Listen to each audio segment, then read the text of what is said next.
Wa alaikum assalam. So then you said you wanted to be reminded of your teach on how hate and love cannot abide together. All right, thank you.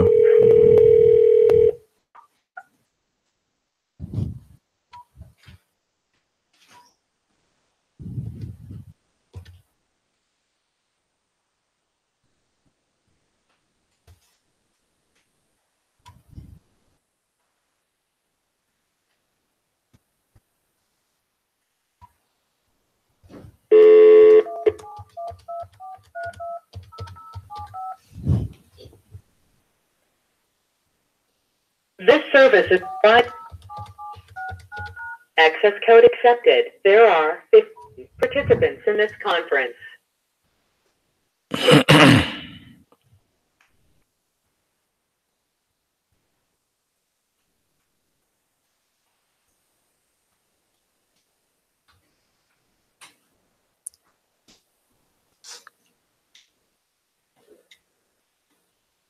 You are pardon us a minute. We're having a few technical difficulties.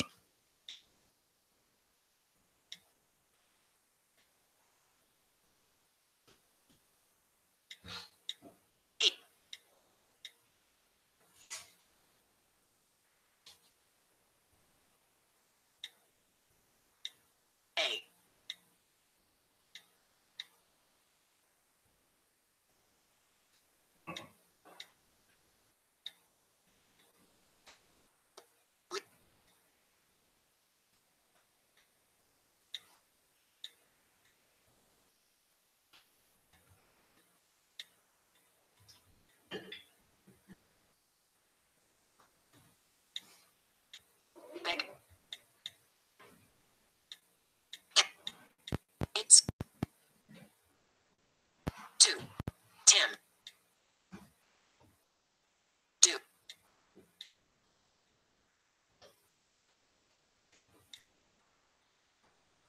B,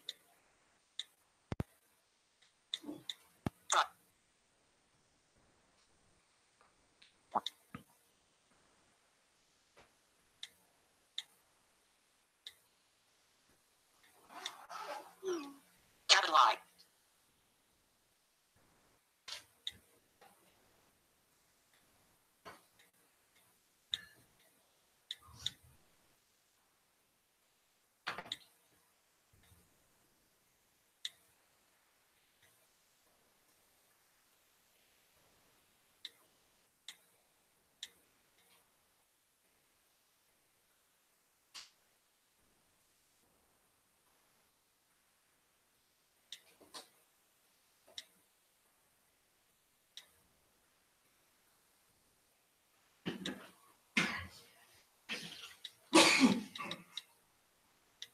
Capital I. Imply. Implement.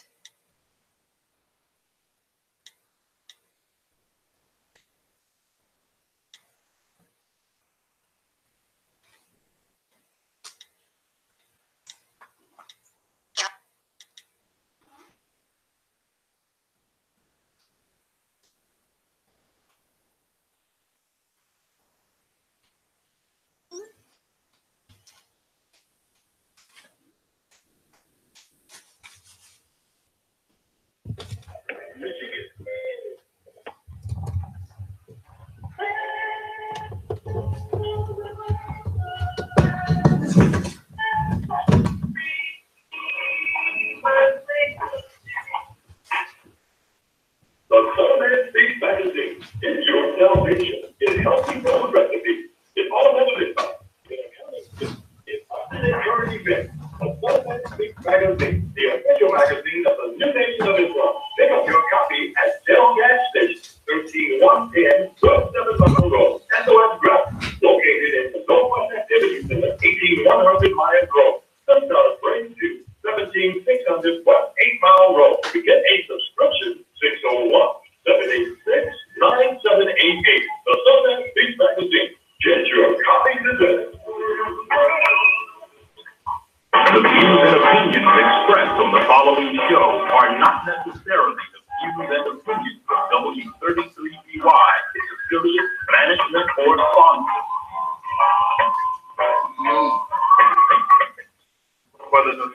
Are you tired of reading the Holy Scriptures and not really understanding what you read? This conference is being recorded. The recording has started. Ever tested that way you feel? No, someone may have a different view than your own.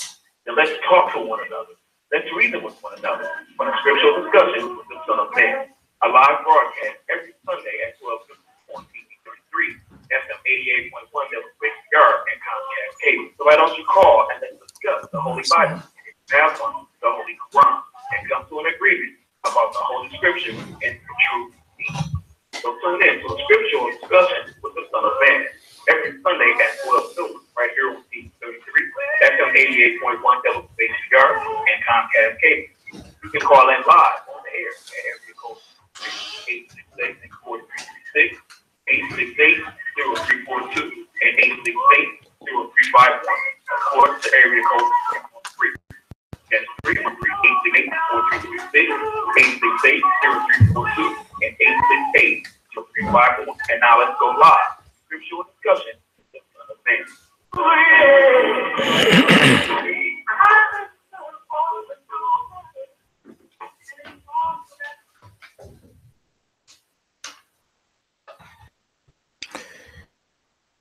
In the name of Allah, the Beneficent, the Most Merciful, the Truthful, and the Most Just.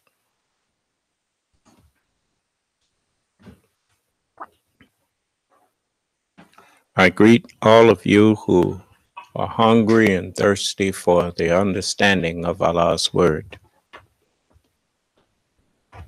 I greet you all with the greeting words of peace. Thank you, baby. May Allah's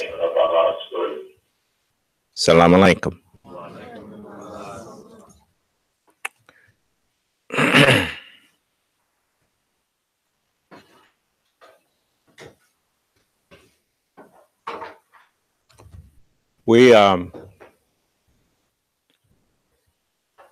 I want you to understand that I don't want followers that I have to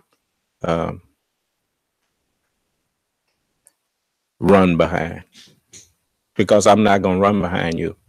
I've been running after you all for the past 40-some years, running up to Michigan, running up to California, running out to New York and whatnot to talk to 2 or 3 people. Sometime one person. Sometime get there and the people that invited me act like they didn't invite me. And I'm not interested in running after you. If you don't want to follow me, then just go on. Because when you say you with me, you notice every time it's time for a meeting, I'm here and ready to go.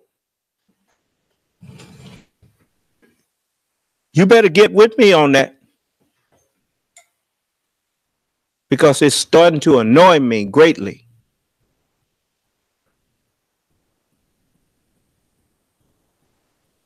I don't like being late.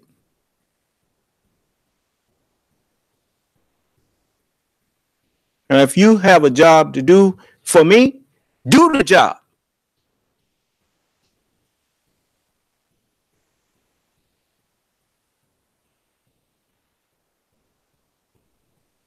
You don't have to run behind me to see to me doing the job that I'm here for. If I can get up and move, I'm up moving.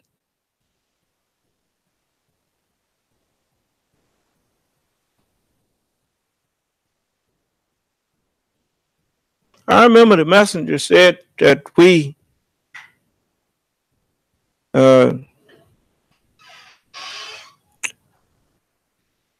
was thankful to white people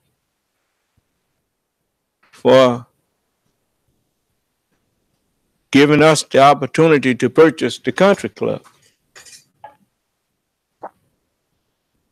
He said that we want to show them that they didn't give it over to a bunch of lazy fellas who want to turn our face back to them, begging them to carry us right on. when you've been given a chance to go for self, to do for yourself without being hindered, then get up and do. And stop looking for somebody to blame for your own fault. We always, hey, so and so made me do, so and so ain't made you do nothing.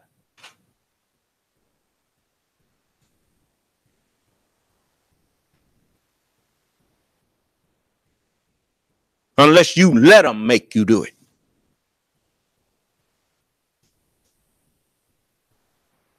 You needn't think that I fell off a turnip truck. Don't nobody make me do nothing I don't want to do.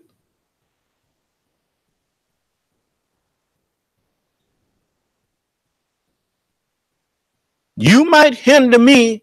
You might put a stumbling block in front of me once. But when I know that that's what you about, I know how to do things and don't let you know what I'm finna do until it's too late. You won't make me stumble no more.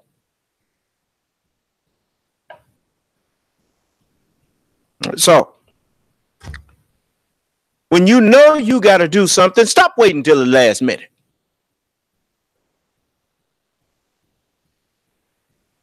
That's a child's way of doing something because they don't want to do it.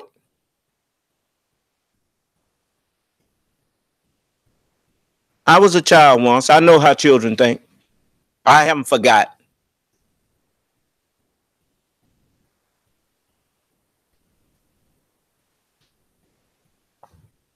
You'll find something that people really want to do, they're early at it.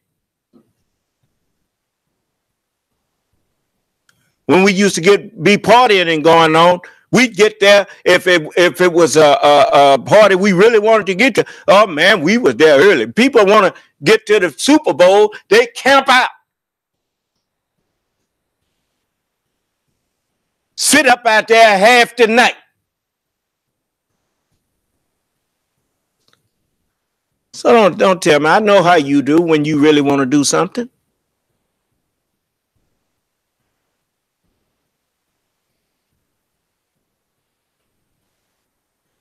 So the white man worked you and me dark to dark for 400 years and didn't pay us right. That's no reason to sit down on yourself and be lazy. He ain't worked me to death. I'm going to get up and go to work for myself now.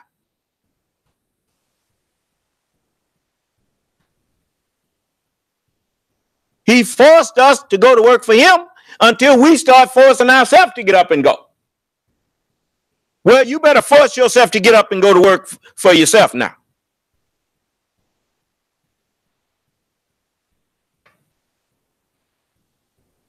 Shouldn't be begging people for nothing.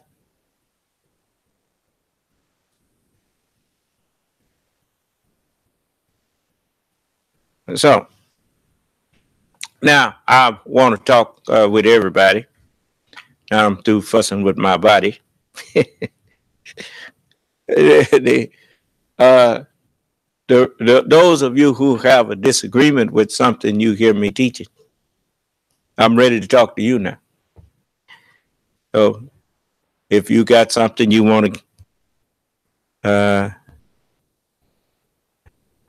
take me to task about, here I am. I remember the messenger, he said it like this. He said, many of you, when you was at home, you had lots of questions and arguments you may have wanted to present to me. He said, well, you are here now.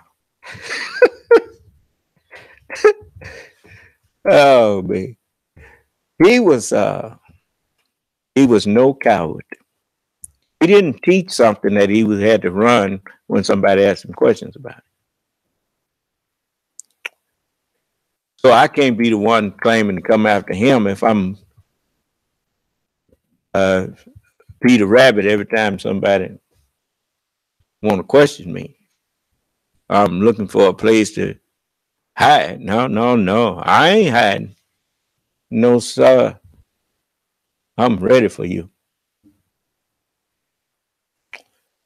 So you got something you want to ask me? Ask.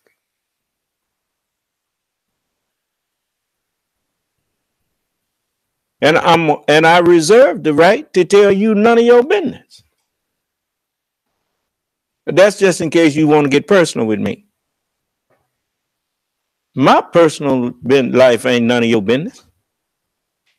Do I get in your personal life? You notice, you don't hear me asking people about their personal business. I know where my business lies. It's just like your personal thoughts. I told you. I mean, even though I know that I could eat right and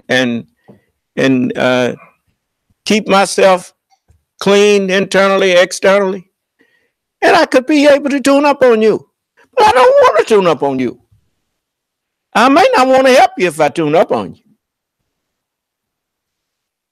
So I would rather not know your private thoughts. Your personal thoughts, that's you. I don't care nothing about that. Just the ones that you let fly out your mouth and the ones that you let come out your deeds. Them is the ones I'm concerned about.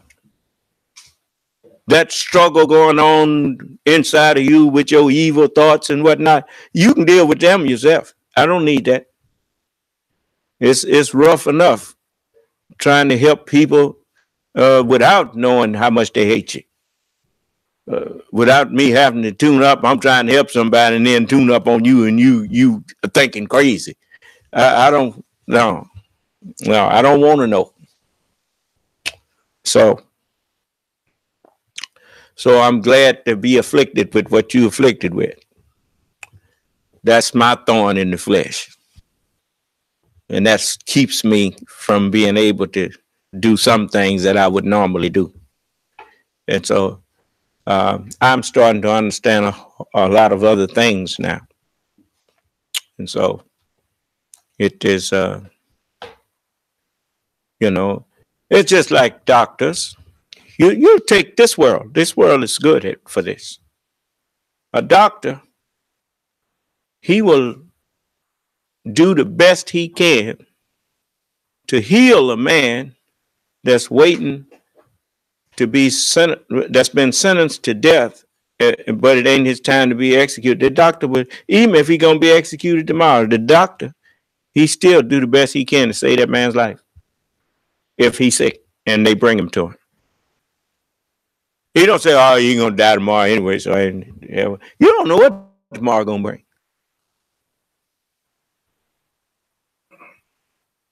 Because a living dog is better than a dead lion. I'll say it like this. Anything alive beats everything that's dead.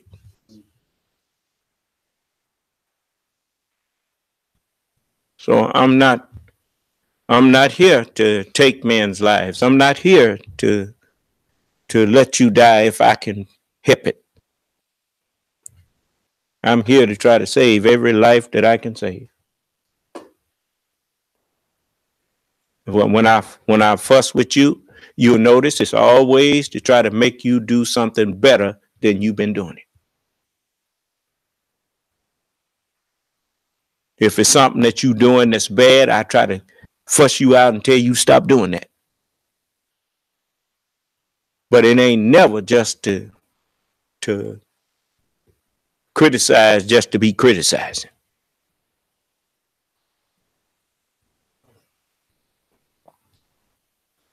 So, I don't do that. I always try my best to put myself in the position of the person that I'm judging. How can you be just if you're not able to do that?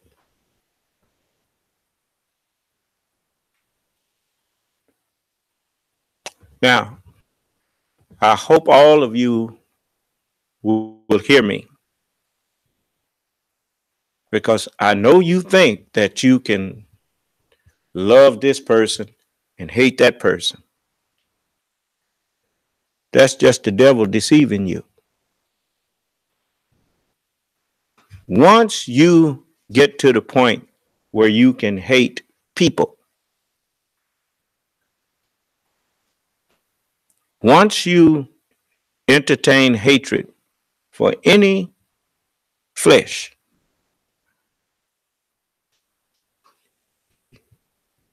then you cannot love any flesh.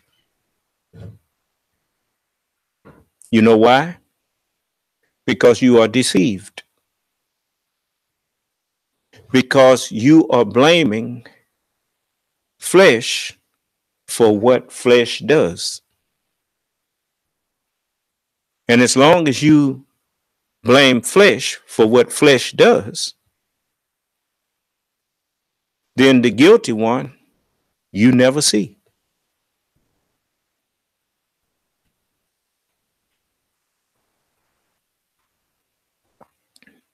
You know, it's just like, I tell you what, all things, you know, being considered. What if either of us had a choice in which part of the human family we would have been born? I mean, what if you had a chance? What if the mind was such that the minds, if we could have a pre-existence, that we could visit the earth in and out of what they call out of the body experience, and just observe everybody, see the rich people and the poor people, and then go back and say, well, I'm going to be born in this rich man's house here. We meet no poor people, huh? Well, that's right. Okay. And what if since everybody has had a chance, at one time the Chinese, they were a power to be reckoned with. The Japanese, they had an empire. And the white man, he had his empire. Now, at any particular point in time, let's look at, for instance, Adolf Hitler. What if you had seen what was coming with him coming into power? Be honest. Because it looked like he was going to take everything. Wouldn't you have chose to be born in the Germans? When they was a superpower in Europe and running rampant.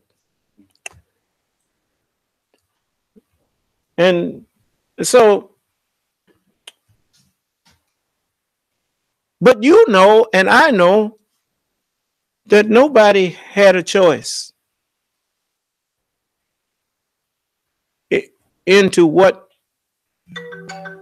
part of the human family they were born.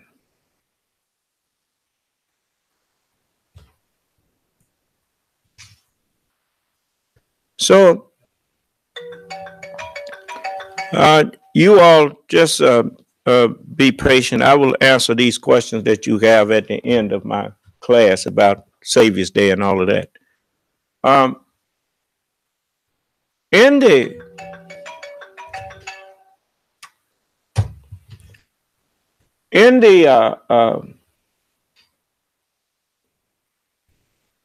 the scheme of things, you know and I know that each of us had nothing to do with how we were conceived and to who we was born. We had nothing to do with that. It ain't nobody on this planet that had anything to do with that.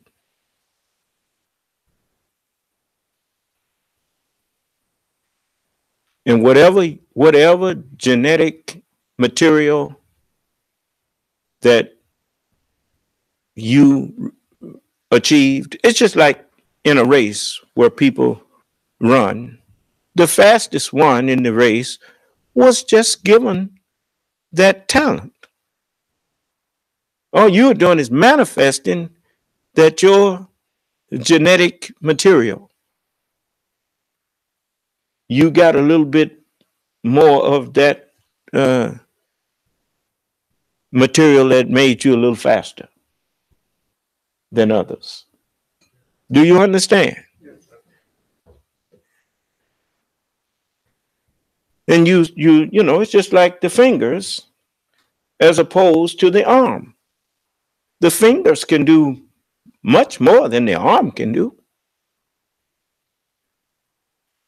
But that does not make the arm less important or inferior.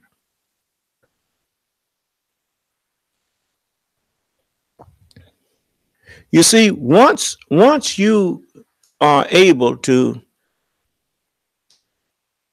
hate people rather than what people do, when you can't separate the two,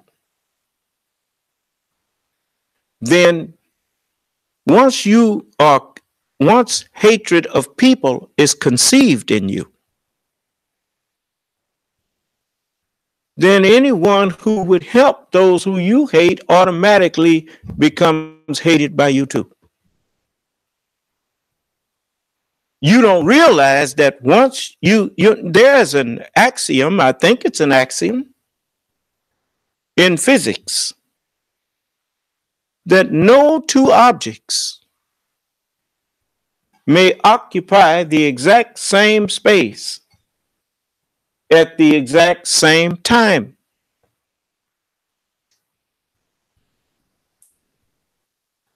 Hatred, as long as hatred dwells within you for human beings, love is not present in you at all. I know you may think it is. You'd be surprised how quick you find out that love ain't in you at all when somebody that you thought you loved befriends somebody that you thought you hated, that you hated. Then what happened to love? It never was there. It's like what, as I was looking at Star, if you disagree with me, you're welcome to come in and show me the error in my thinking. But you're going to have to prove it now. You can't just come in here and say you disagree. Because I have seen what happens when people hate people rather than what people do.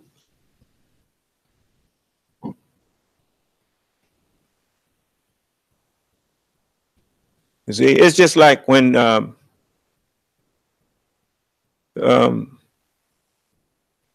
in Star Wars, when the master Yoda was talking to Luke, he told him, he said, anger, fear, anger, hatred, they lead to the dark side. And once you start down the dark side, forever will it dominate your destiny. Because everything you do, you notice, Darth Vader was a character in there, yes. But you notice, Darth Vader didn't really have no friends. Even people who was doing his bidding. Remember Captain Nita? When he told him, two of them. The Admiral Viet, when the Admiral came out of warp too soon and gave the rebellion a warning by they spotted him too soon. And when he went to apologize to Vader, Vader killed him. And then made another man admiral. And later on, another one, he lost something, and he said, I will apologize to Lord Vader. And Vader, when he went to him, he killed him. He said, apology accepted. I mean, that's the way evil is. Evil has no place. It leaves no place, like darkness. There's no spot in the dark that said we're going to let light be here. No, darkness is the absence of light. Hatred is the absence of love.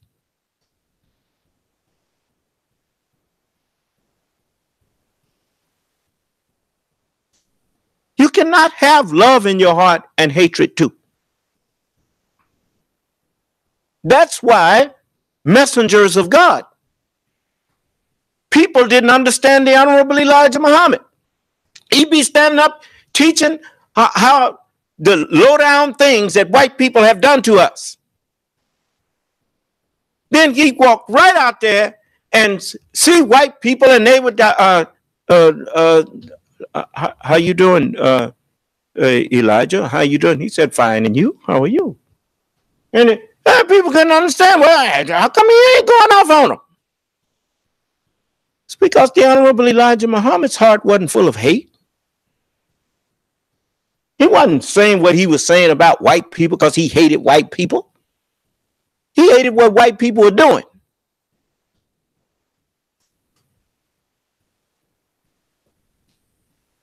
Why you think Mayor Daley? Mayor Daley wasn't no saint. Mayor Daley, mafia people were scared of him. But if he wasn't in the mafia. But anyway, he declared Elijah Muhammad Day in Chicago. You know why? Because that was his way of saluting the man that he knew God was with.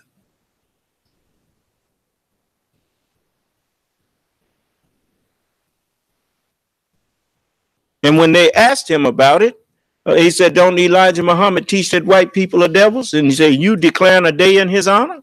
Mayor Daley looked at him and said, if the shoe fit, wear it.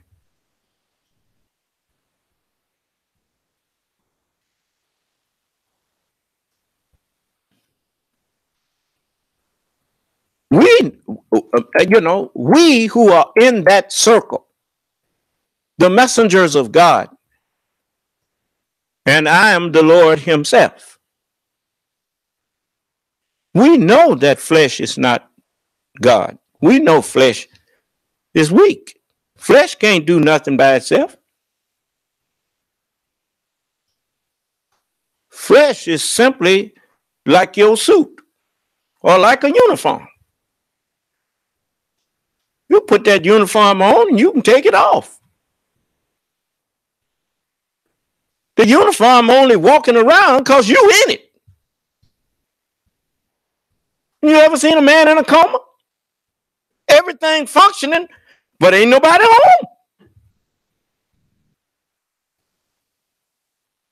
So he's like a suit hanging up in your closet. That's about as much as he worth.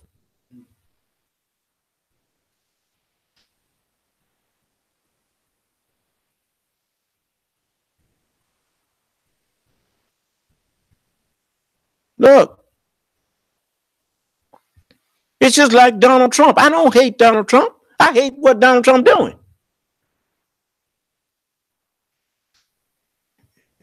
He has a mind in him that is completely off the track.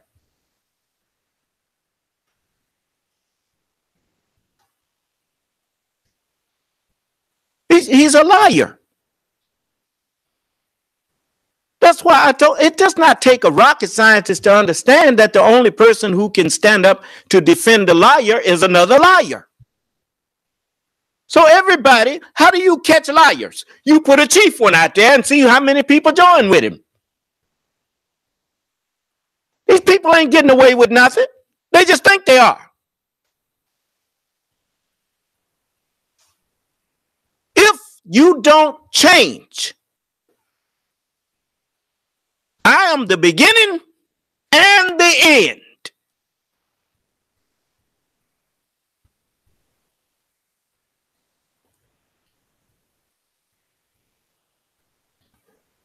The people that's going to live on the earth in the future are all going to be like me.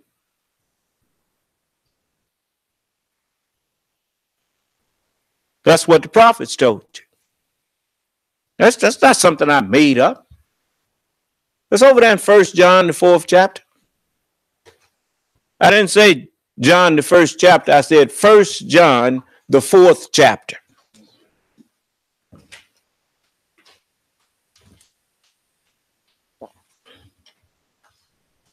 It says, excuse me, the 3rd chapter. It says, behold, what manner of love the Father hath bestowed upon us. It didn't say of hatred, did it? That, behold, what manner of love the Father hath bestowed upon us. You know, love is an action. It's a verb. Hatred is too. You can tell what somebody, what did Yoda tell Luke? He said, once you hatred, that leads to the dark side. Leads, it instructs, it dictates actions of darkness. What is darkness? The absence of understanding.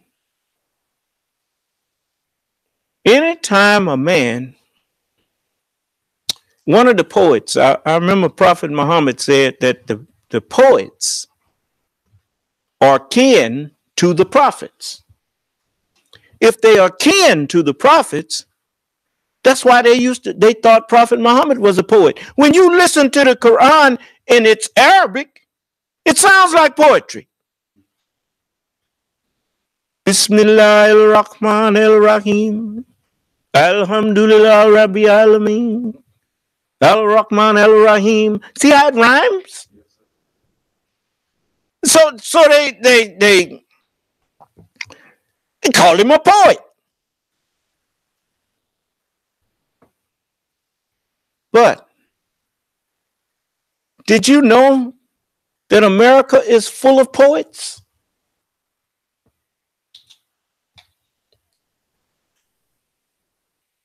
Why you think David said, come before his presence with singing? I've got sunshine on a cloudy day. When it's cold outside, I've got the month of May. I guess you'll say, what can make me feel this way? My girl. That's poetry. You got a smile so bright, you know you could have been a candle. Holding you so tight, you could have been a handle. The way you swept me off my feet, you could have been a broom. The way you smell so sweet, you know you could have been some perfume. That's poetry.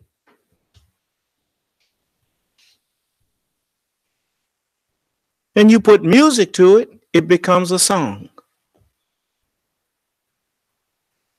But all of that's poetry. And you notice, the words express love. Warm, good feelings about someone.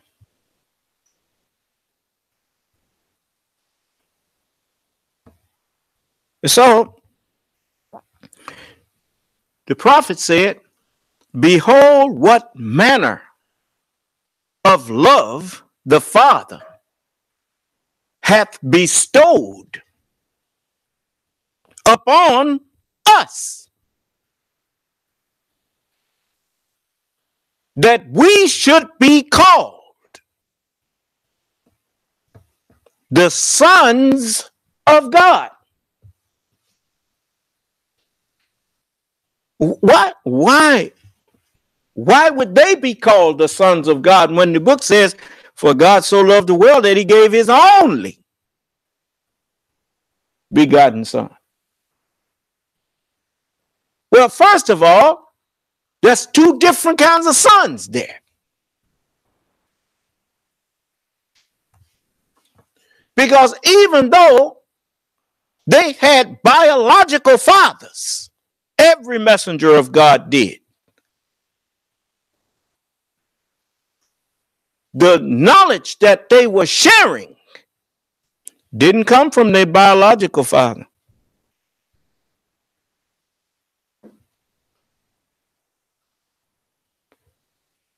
It came from the God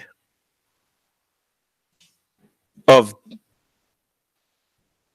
them all. That's why he said, behold, what manner of love the Father hath bestowed upon us.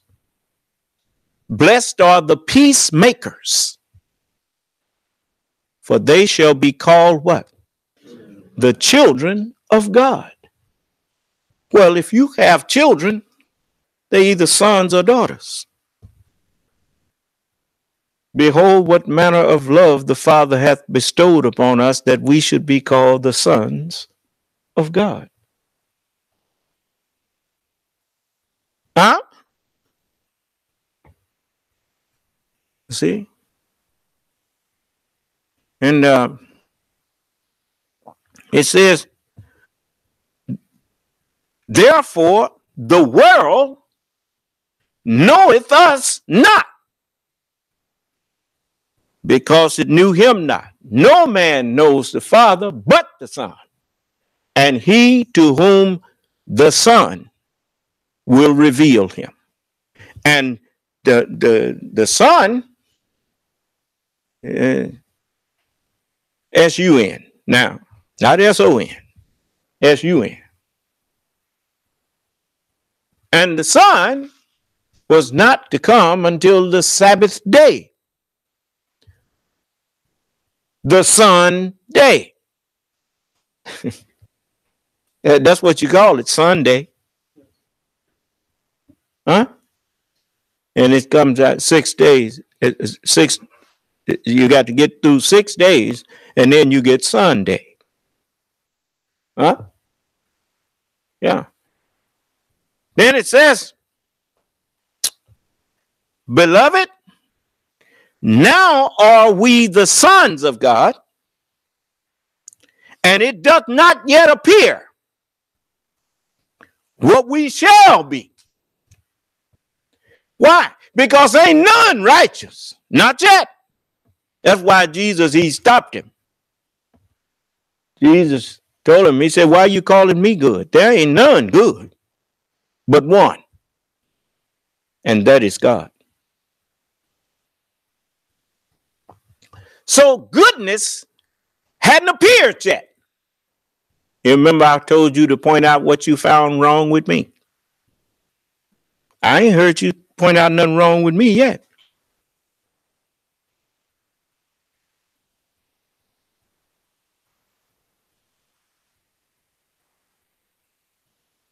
I'm human just like you.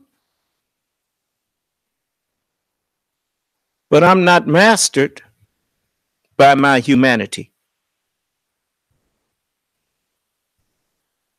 You see?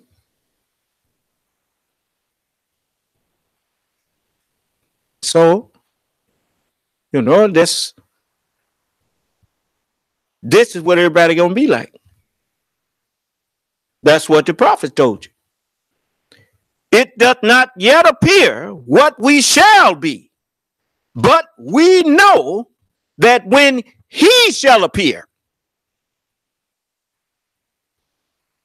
we shall be like him.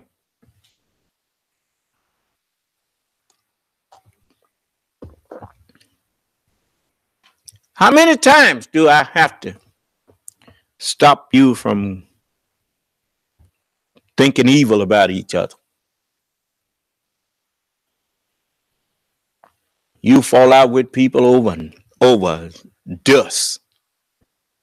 Are you aware that everything around you came from dust?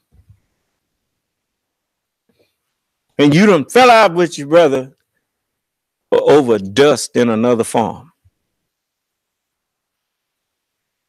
You can't forgive nobody. You walk around and you don't realize how much harm you're doing yourself.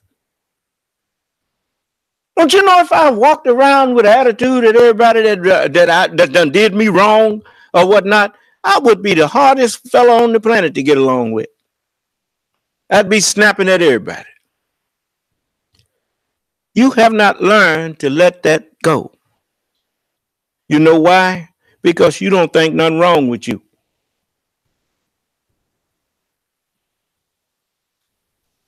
I told you, you can't point out nothing wrong with me. I can point out plenty that's wrong with me. In my eyes, that's what make me not be harboring and holding stuff against other people. Our Father, Allah, in heaven, praised is thy name. Thy kingdom come. Let thy will be done on earth as it is written in the heaven. Give us this day the understanding and hearts that will accept thy holy word. And forgive us our trespasses. And help us to forgive those who trespass against us. Thou leadest us not into temptation, but please deliver us from all evil. For thine is the kingdom of the heavens and the earth, and the power and the glory are thine forever. Amen and amen. If you want Allah to forgive you, you better learn to forgive people. With whatever judgment you judge, you're going to be judged.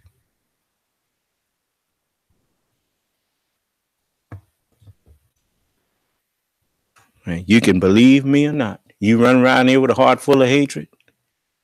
And then whoever you tell, I love you, you lying. No, you don't. How can you? That's like somebody pretend. That's the way con men are. They tell you they're going to give you some money.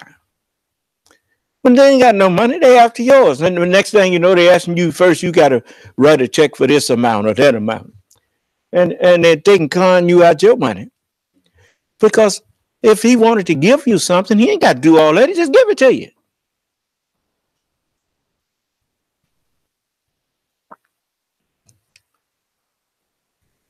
How in the world, I'm looking at you exercising and showing the characteristics that you are motivated by hatred.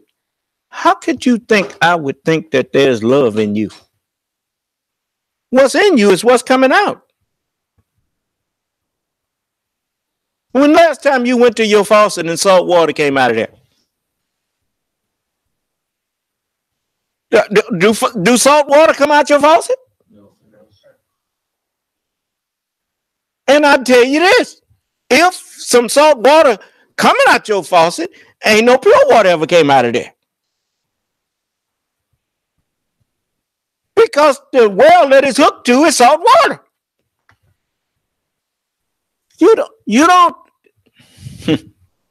You don't get love and hatred from the same person.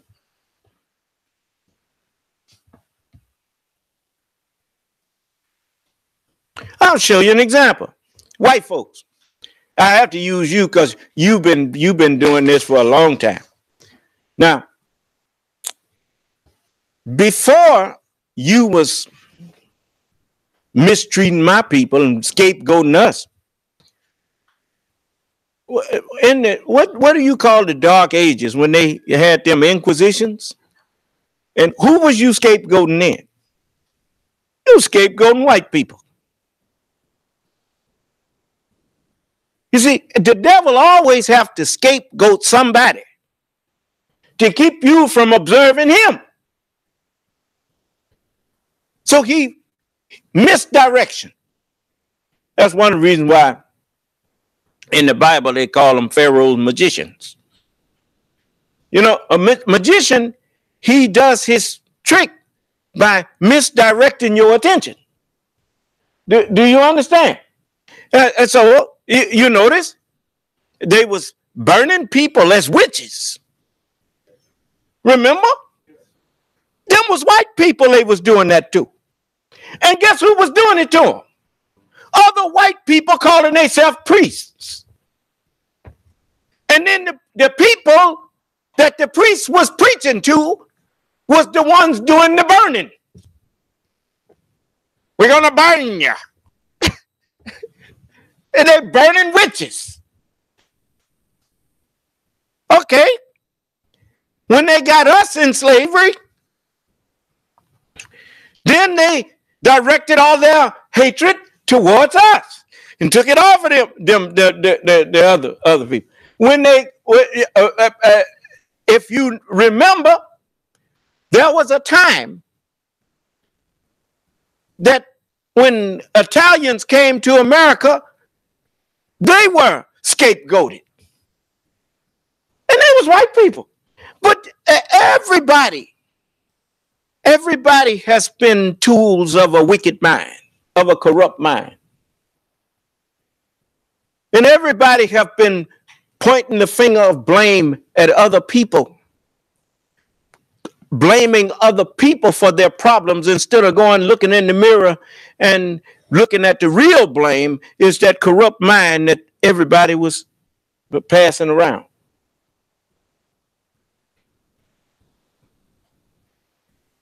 I'm giving you a chance to do like a horse does with a rider when he want him off.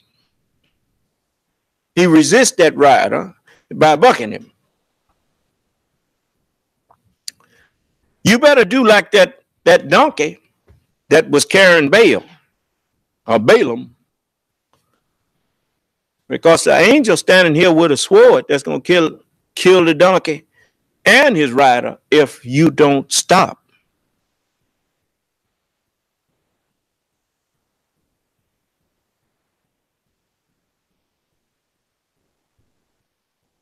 Now I'm telling you this ain't no joke. Evil has reached its term like a caterpillar. When he reaches his term, he either gets born again or he dies.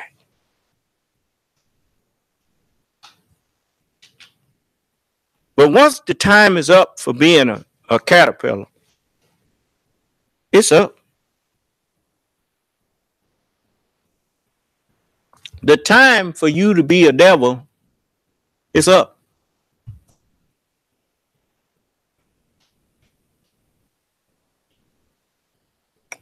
You better change. We shall not all sleep, but we shall all be changed.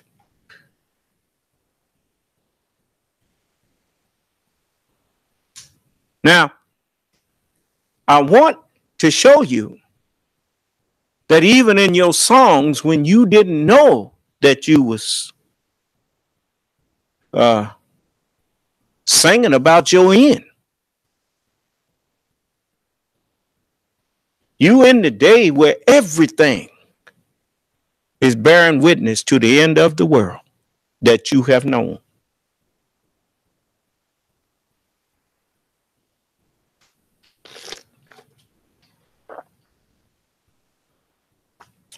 So I'm going to let you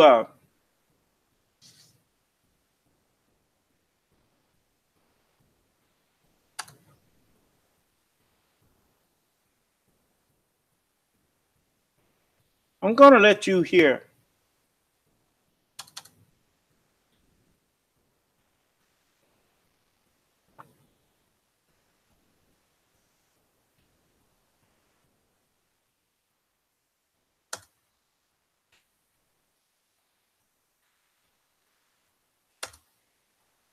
this.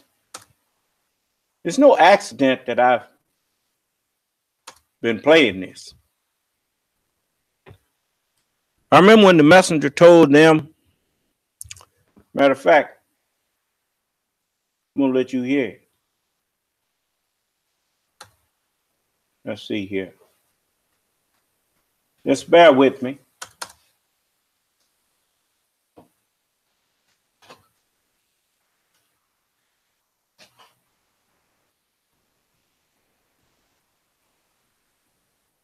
Let's see.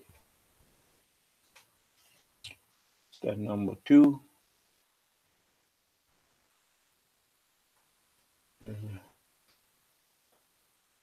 Let's see here.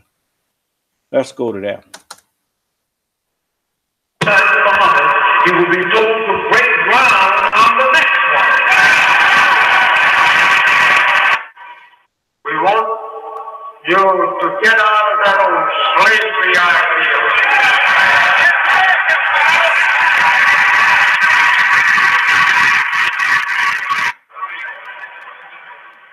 And there's many people that know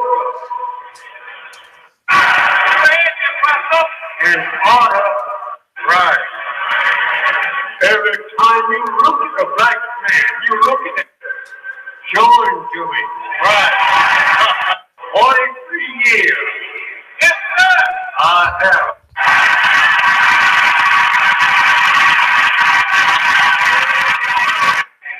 And it's hot. And we'll tell them we had in here worshiping the space. Be honored by them. Trying to. That's it. And the Bible says it is his own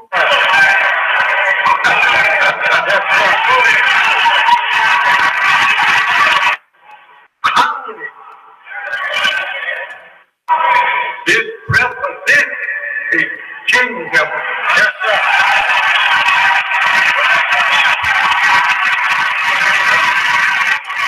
Now, I want you to listen to the messenger's words,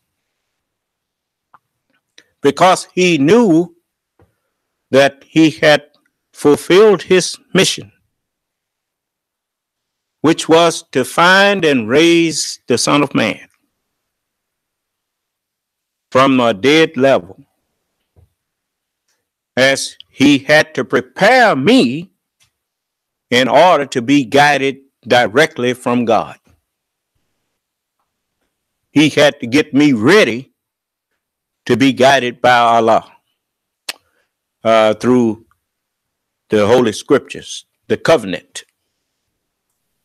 And so he put my mind back into it. And he gave me keys. He did it right in front of me to show me how I'd go. And he knew that I was awake and his job was done. And so he invited me. He said, "Come on in, brother." Yes. Come on into what? Come on into this circle with us, the messengers of God. We've been waiting on you. Yeah, all of them was expecting me. It says, "Lift up your heads, O ye gates, and the King of glory will come in." Yeah.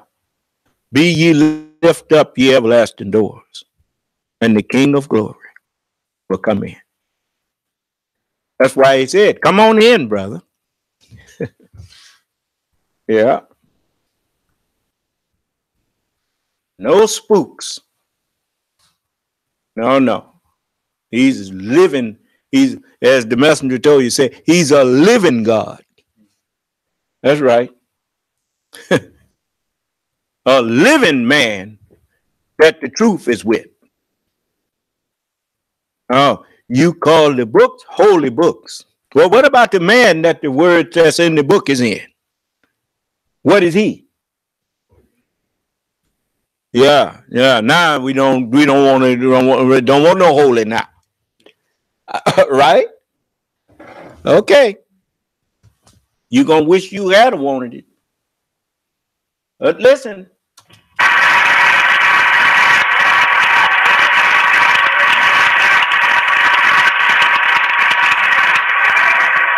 Sit him down over there. Crown him. Put him on good shoes. Yes, sir.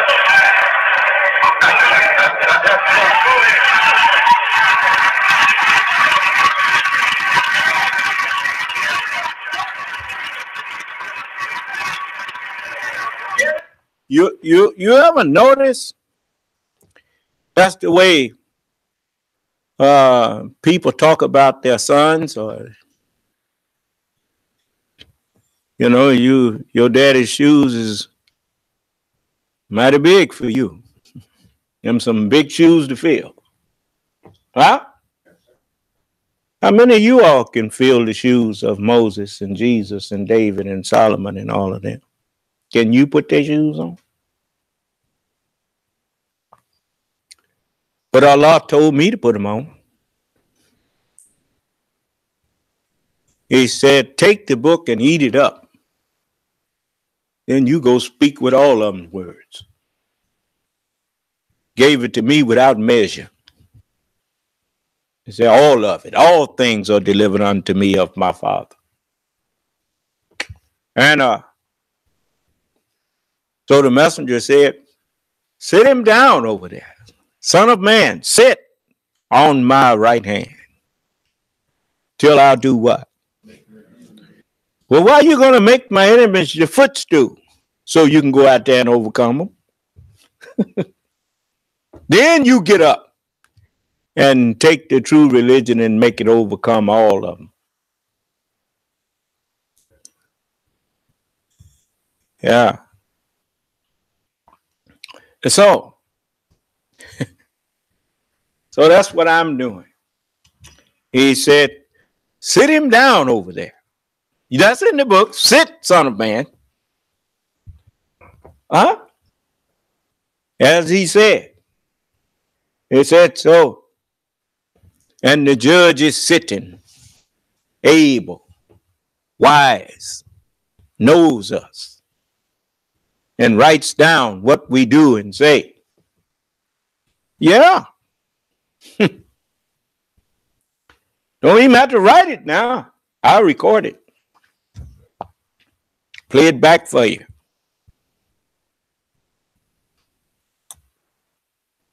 I remember they was accusing President Obama of trying to be a dictator. Say he was a dictator. He wants to be a dictator. You notice I haven't heard nobody say Donald Trump wants to be a dictator. And he is a dictator. He even get ready to make the military march a parade for him. Like other dictators. And so, but anyway, I mean, if they was this their country, if that's what they want to do, well, now he's reduced them down to feeling like they need to compete with Korea. That's like a National League ball team challenging a little league to a game.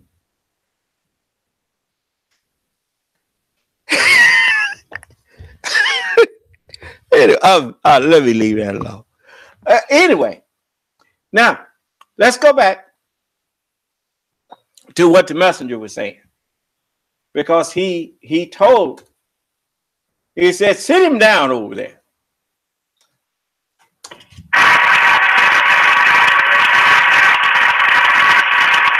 I'm giving for us a kingdom. Yes, sir. This represents the kingdom. Yes, sir. Well, that's the truth. He said what the scripture says. Fear not, O little flock, for it is your Father's good pleasure to give thee the kingdom. Why? Because he's the greater taker. He taketh the kingdom from whom he pleases, and he gives it to whom he pleases. Huh? So we had no kingdom, but now he's given to us a kingdom. This represents the kingdom. Yeah. Then he goes on to say, sit him down over there.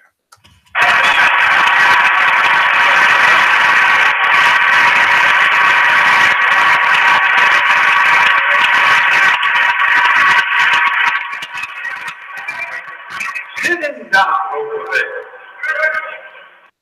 Humble him.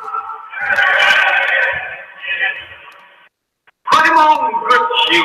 Yes, sir.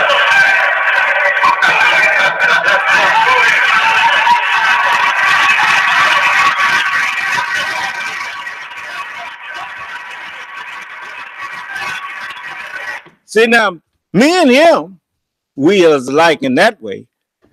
A lot of times he be laughing and then nobody know what he's laughing about, but they'd be chuckling because he was chuckling. But he knew what it was. It was funny to him because he knew that the time for hypocrisy was gone. He said the nation was honeycombed with hypocrites. It's like the Congress and the government of America, honeycombed with hypocrites. And Donald Trump's presidency manifest in every one of them traitors. You hear what I said? Yep.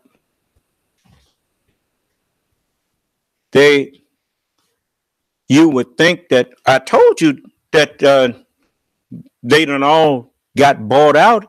All you have to do is go check all of them's bank accounts in foreign banks. All of them millionaires now. And they know they better not say nothing about whatever Donald Trump doing. Him and his handlers, because he can't say nothing either. He bought off too. They got some on all of them. And that show you how really weak they are. Because, man, I wouldn't care what you had on me.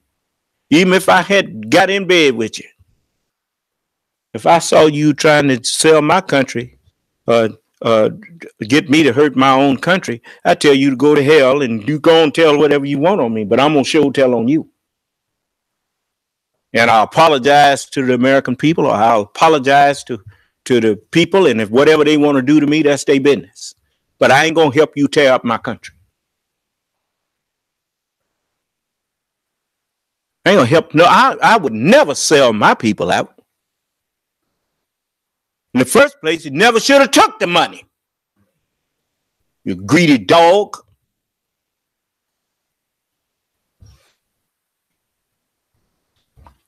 You know I ain't lying too. Because it's lots of times people done came up to me trying to soft stroke me. I tell them, look, I don't want to hear that. What is it that you want to ask me? I ain't no saying coming up to me, puking up on me. That's how flies swallow that's how flies eat. They puke up on whatever it is they're trying to digest, and then they suck it in. Sound familiar? Everywhere he goes, somebody puking up on him, getting what they want from him. Huh? He's just that silly. The mind that's in him is just that weak. A person who loves flattery has no business being in charge of anything. You want to know who buys flattery and eats up flattery? Watch children. Just tell them anything that compliment them, and you can get anything you want from them. Just compliment them.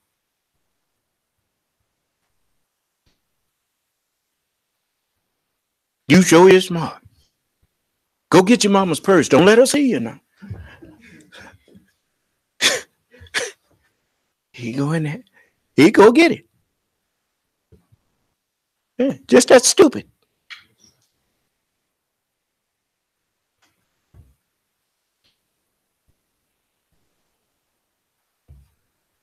That's but anyway, the kingdom is knowledge, understanding.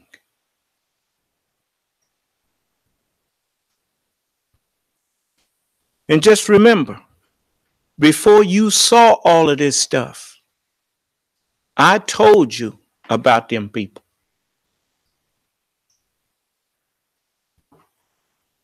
Because they had already confessed to it. Grover Norquist had confessed that he was putting the government in somebody's pocket. He said, we want to reduce it. We want, but he was the only one talking.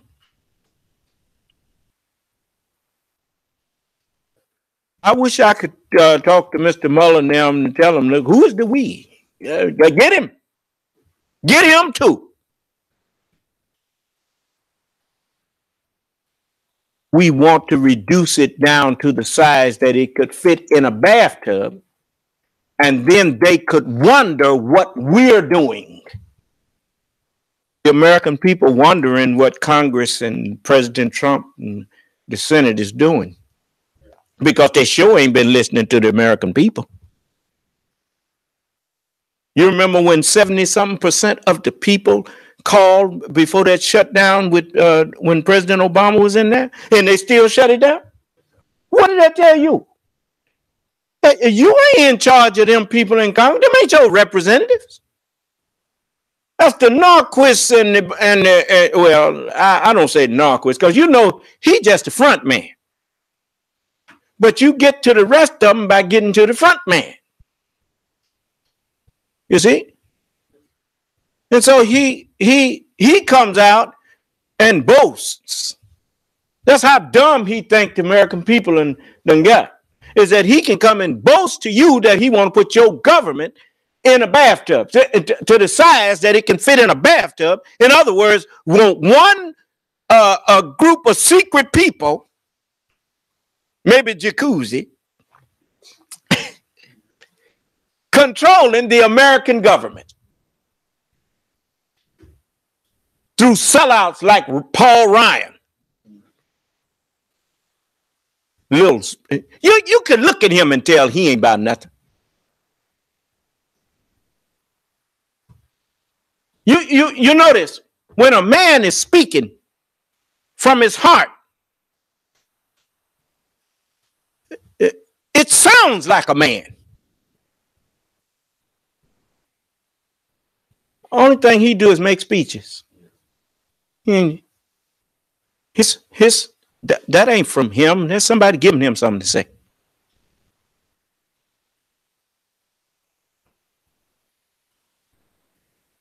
Then he'll get up and say the same thing over and over and over.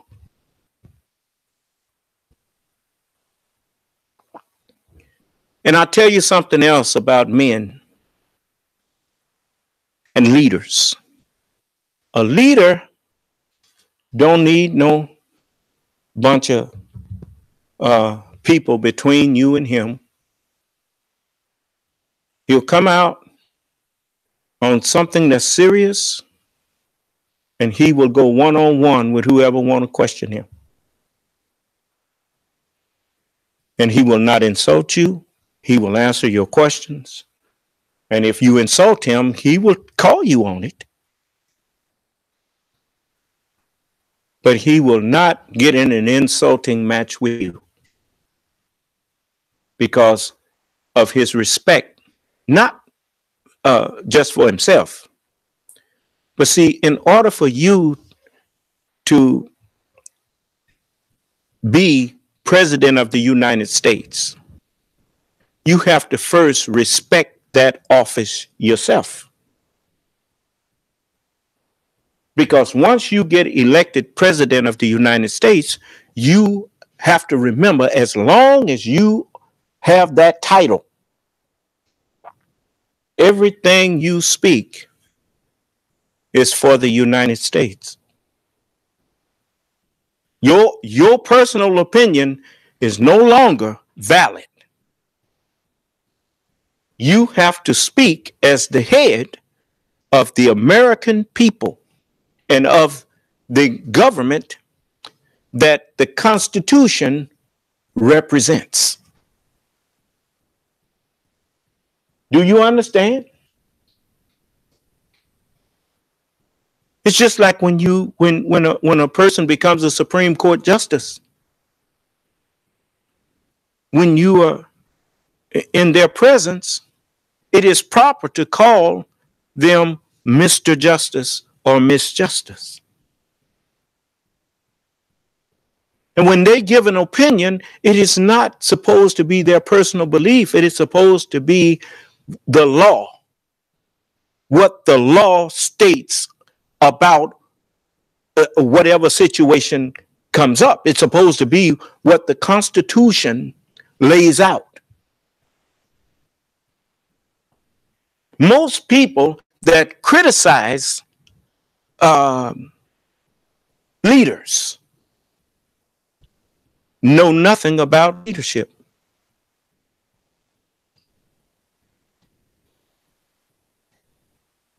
Just as you want to be judged by a jury of your peers, yet you don't think that people that are of higher rank than you, that are in higher positions than you, you think you're qualified to make judgments about them, when you should not rely on your judgment of someone who's in a position that you do not have complete, comprehensive knowledge of. You should rely on, if I want to know about what is proper for instance, when it comes to the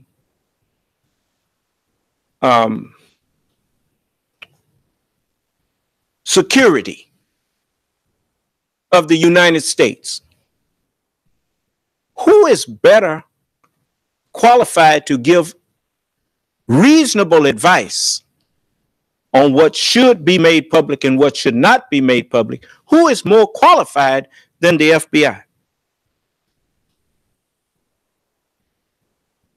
The intelligence community. How do you ignore them and claim that you have the best interests of America at heart? But anyway, this is what you have. You notice, no matter what I talk about, where are all these people who support what's being done? How come they don't come in here and take me to task for what I say? It's too late to say you're not listening, because everybody know how you used to come in here insulting me.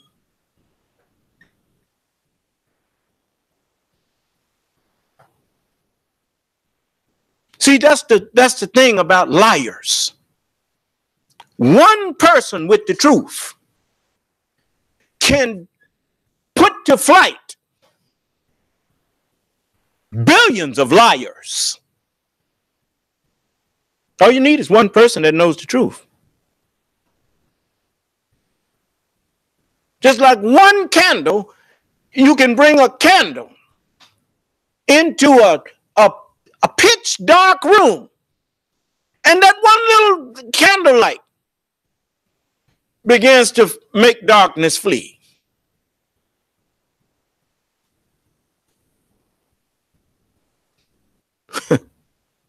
Isn't that something?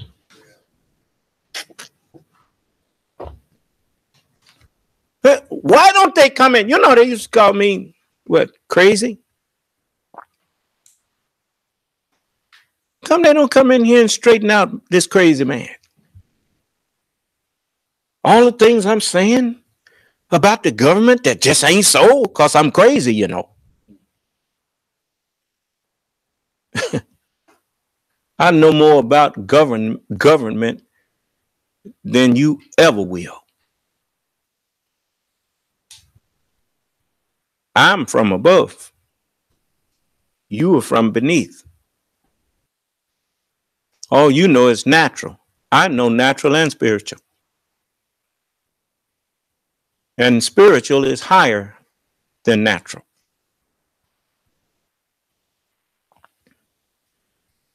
Spiritual deals with concepts that you have no conception of.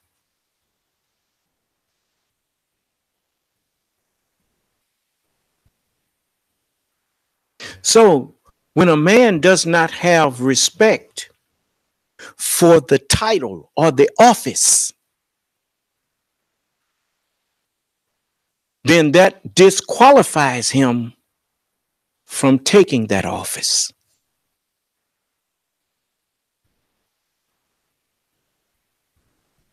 You see? How can you command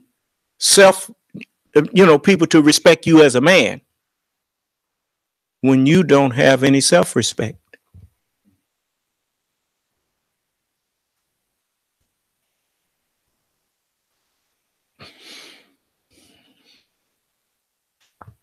I'm trying to show you why. I mean, this is against us too. How self-respecting is it for you to know that you have been mistreated for 400 years by a slave maker? And then he say he freed you and you never took any steps to go free. You decided you wanted to stay and beg him for everything.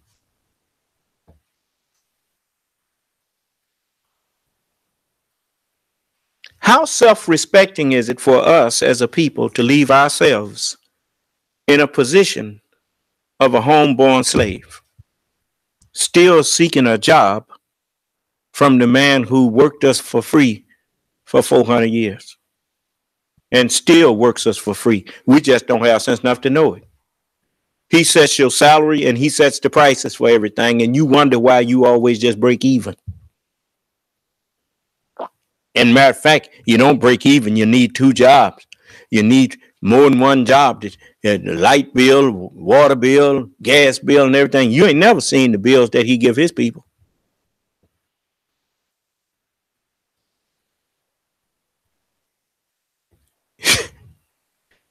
You and I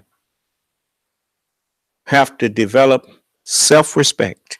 The Honorable Elijah Muhammad tried to give us self-respect. And he succeeded with me. And he succeeded with quite a few more who followed him.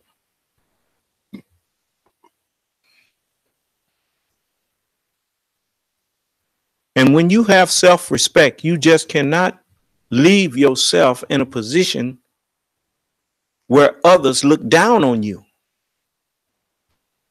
You notice any Caucasian, if you ask him what you think about the Son of Man and the things that he's guiding his people to do, if he be honest, he would tell you, yeah, I respect that.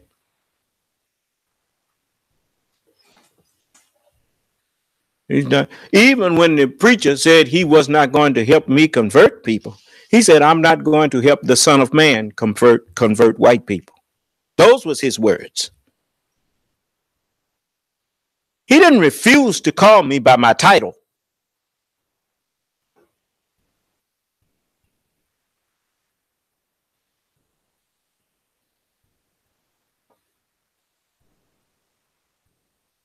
Now, here you come in here and want to get on a first name basis with me. That's though me and you Ace Boone Coons or something. You ain't know me as no Marvin. Now I can understand Rudy or Lawrence or Charlie, some of them brothers I grew up with, Edward, and all of them. They call me Marvin. I say, yeah, man, what's that? What's going on? Why? I haven't lost my mind. Them brothers knew me from time we grew up together. Well, I look like telling them, call me son of man, man. They'll have to grow into that knowledge. And I don't consider it an insult for someone who's known me as Marvin all my life I've even had my doctor, my dentist. He called me Marvin sometime, and he said, "Oh, excuse me, I don't mean no disrespect." I said, "What you apologizing for, Doc? You've been knowing me how long? Almost 40 years, and he known me as Marvin. So you call me Marvin. It's no problem." Most of the people who know me on a first name basis, I know them on that basis, and I refer to them as that. Because I'm not a person who tries to put on airs. I don't need to put on airs. I like people to be comfortable with me. But here come a perfect stranger. People will ask me, well, what's your name? I say, son of man. And then they'll ask me again, well, what's your name? I said, I just told you.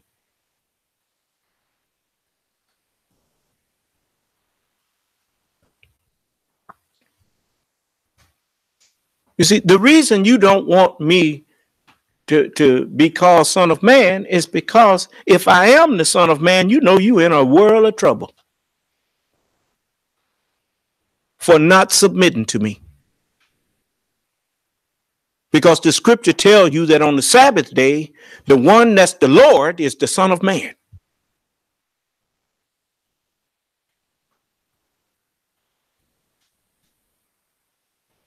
That's why you heard me tell many of them, okay, you ain't never got to call me son of man. Don't you come in here no more.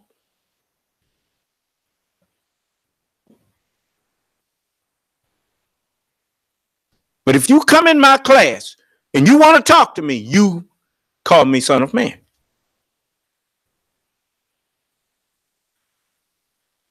He is called and is known as the Son of Man.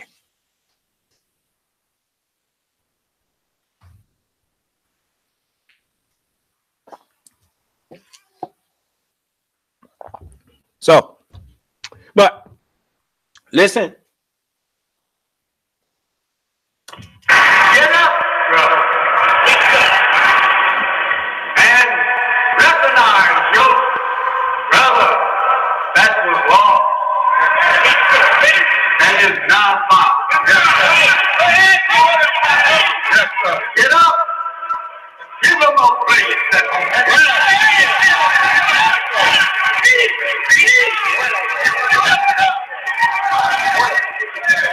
Come on in, brother.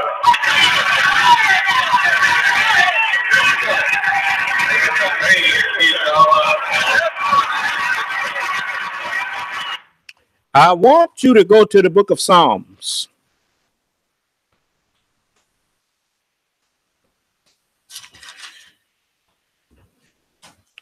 And it says in the 24th chapter,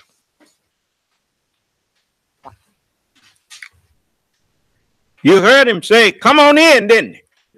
It says, the earth is the Lord's, and the fullness thereof, the world, and they that dwell therein. For he hath founded it upon the seas, as in, let there be a firmament in the midst of the waters.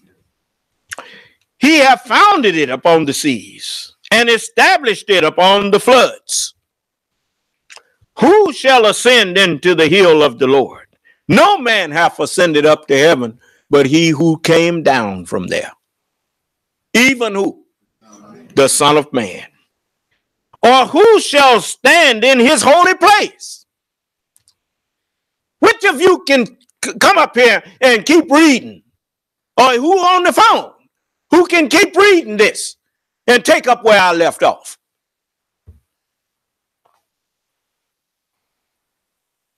Who can stand in his holy place? He that hath clean hands and a pure heart, who hath not lifted up his soul unto vanity, nor sworn deceitfully. I remember we wrote a letter. It said, dear Savior Allah, I believe that that the Honorable Elijah Muhammad is thy true servant and last apostle. We wrote that letter. And I still believe it. I didn't do like Minister Farrakhan got out there and say he don't see him as the messenger no more. And he love him, but he don't believe he's God. Talking about Master Farad Muhammad. You ever heard me deny either one of them?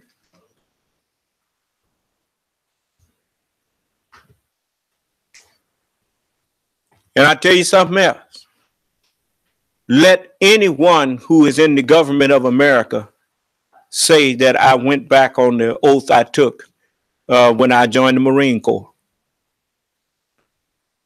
I never took up arms against this country.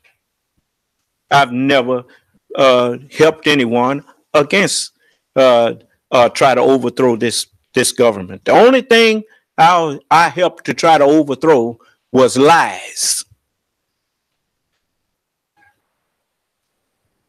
As the Honorable Elijah Muhammad said, you will always find us to be peaceful citizens and law-abiding citizens of yours. And we obey the laws of this land as long as they do not conflict with the laws of God.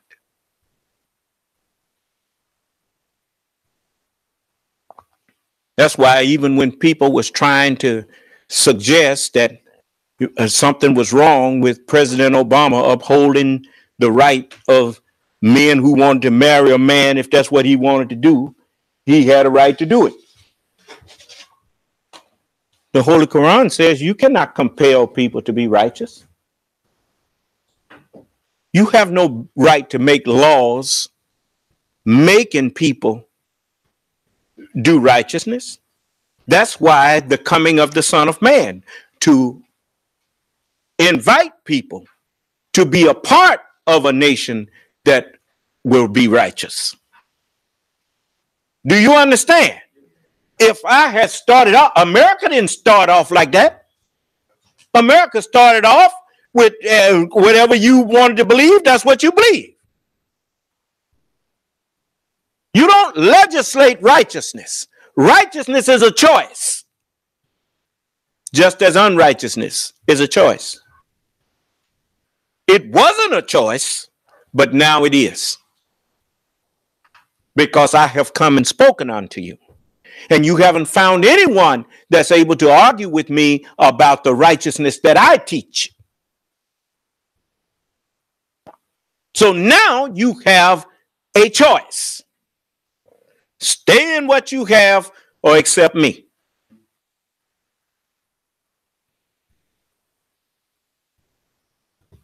So it says,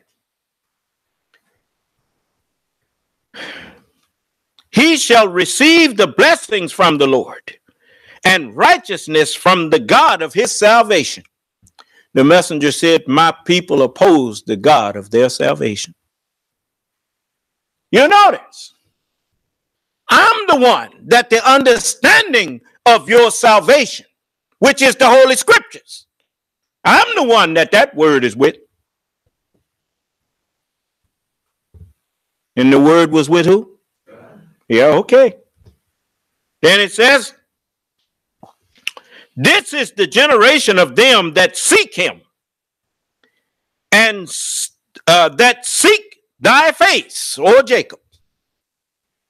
Selah. Why? Because when you look at the at the present world, the God of it was Jacob. Huh? But no one knew that. So he had to appear. And he appeared in the person of Master Farad Muhammad.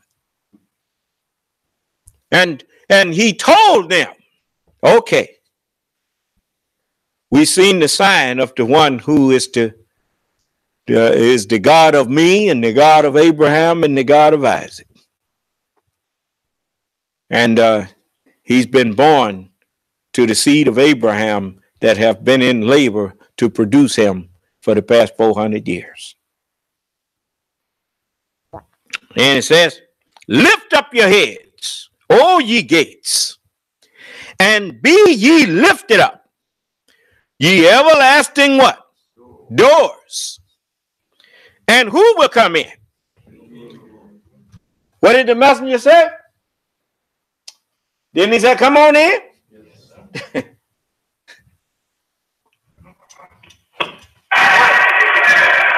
on in, brother.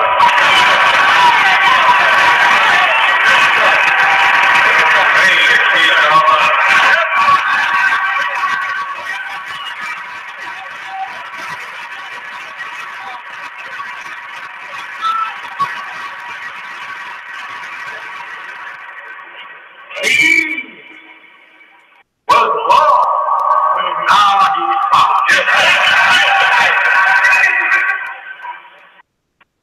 He was dead, but now he's alive. Over in the book of Revelation, it says concerning me, it says in the first chapter, in the 16th verse, I'm going to start reading from there. I'm going to cut to the chase. And he had in his right hand 7 stars, and out of his mouth went a sharp 2-edged sword, and his countenance was as the sun shineth in his knowledge, in his strength. And when I saw him, I fell at his feet as a man that know nothing, as dead. Huh? Is that? And he laid his right hand upon me, saying unto me, fear not.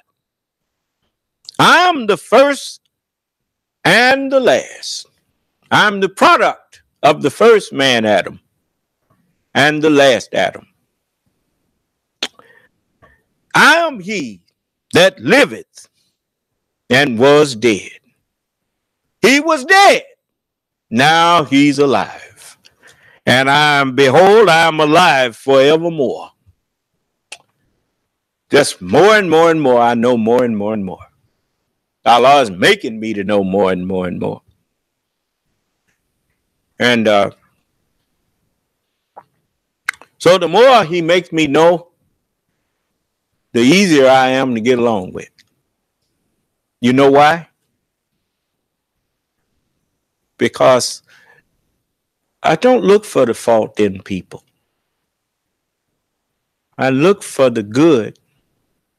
Like somebody walking around. Why would you walk around the earth just looking for dirt?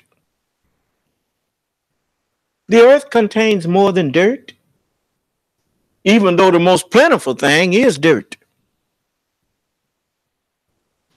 But there's gold in the earth, diamonds, oil, copper, silver. The best you can do is just look for dirt.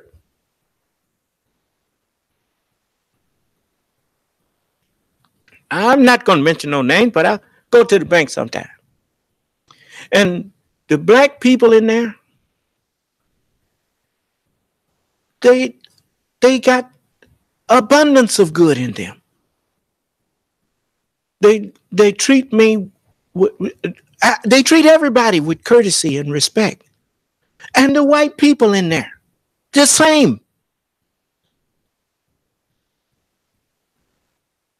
I see an abundance of good in the community that I live in.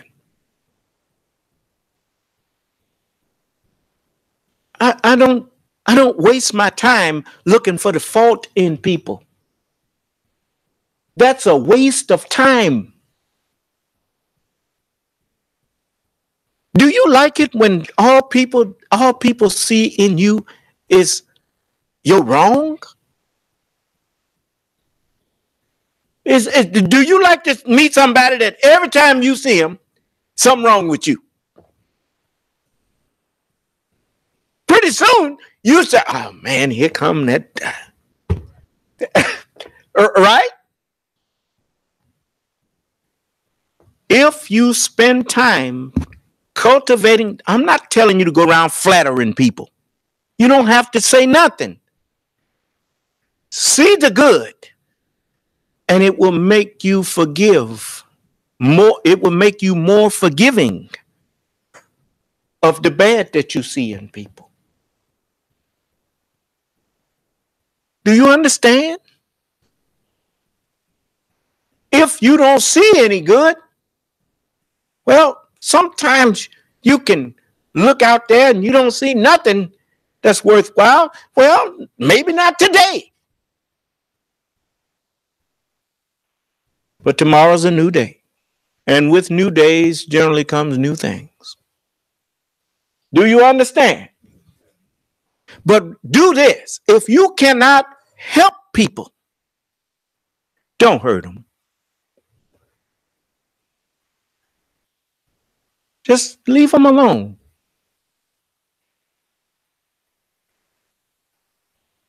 If people can't help you, what would you like them to do? Wouldn't you like to be left alone? As you would that men do to you. What? Yeah. See the wisdom of God? Well, you think I'm making this up on I ain't making nothing up.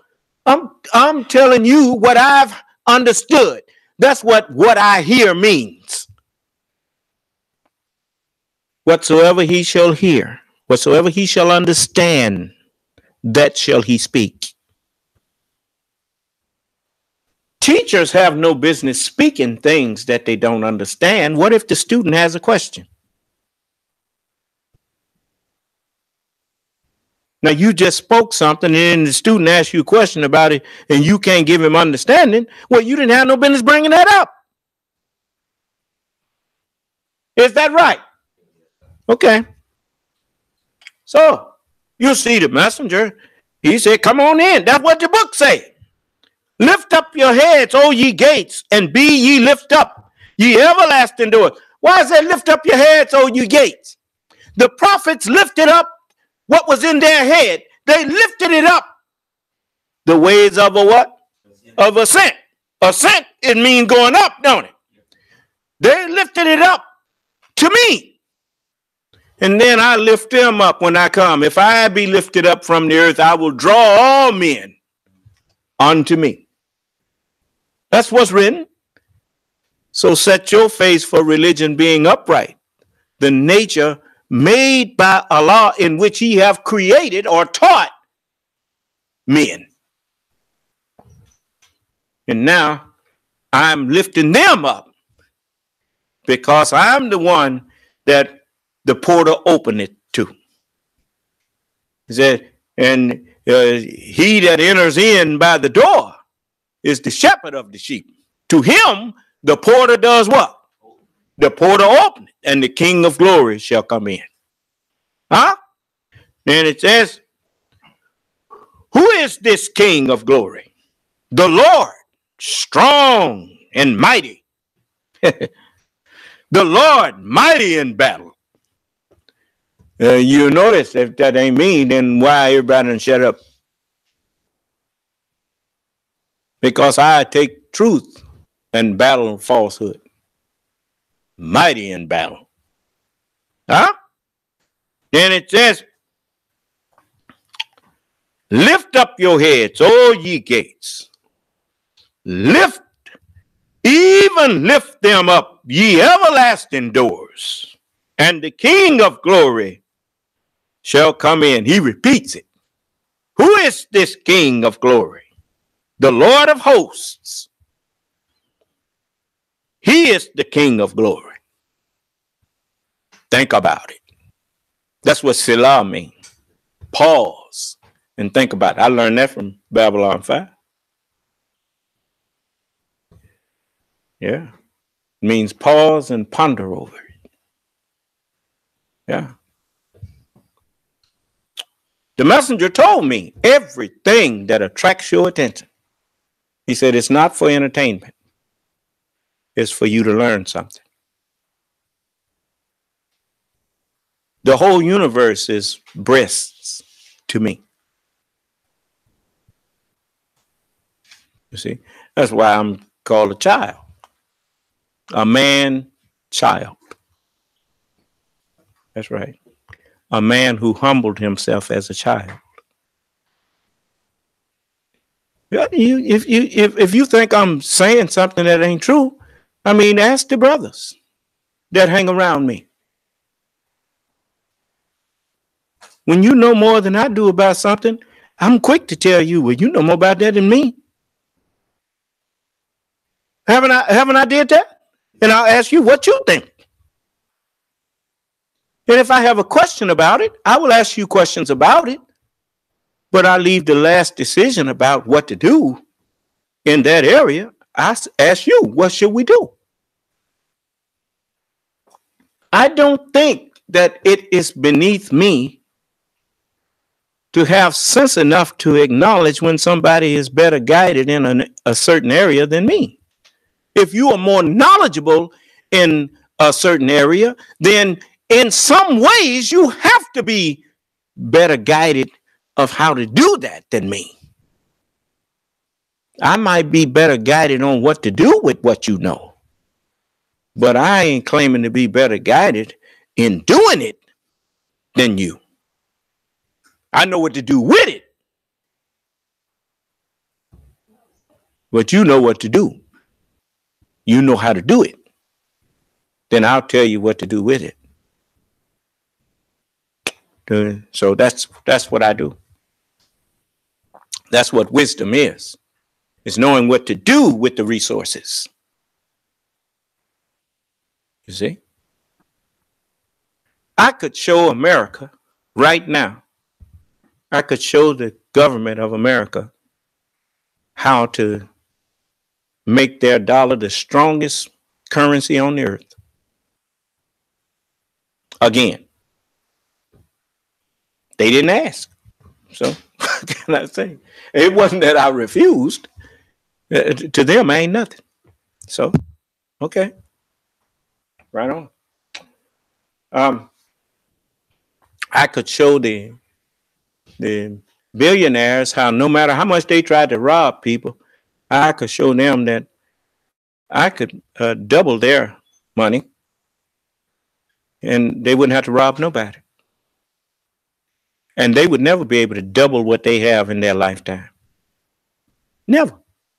If he got $100 billion, he can't double that. He spent his whole lifetime to get that. But I could show him how to double it. I could show y'all how to do a whole lot of things that you thought was impossible. But you refused to help me. You refused to acknowledge me. And you're going to pay the price for it. And when you come to me later, talking about now you ready, I'm not going to be ready to deal with you. Because you have rejected knowledge, I will also reject you. You won't buy your way into my kingdom. Submission is the key. Money won't get it. Now, let's let the messenger talk a little more. Come on in, brother. Have a seat, brother.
You heard him say, "This is it."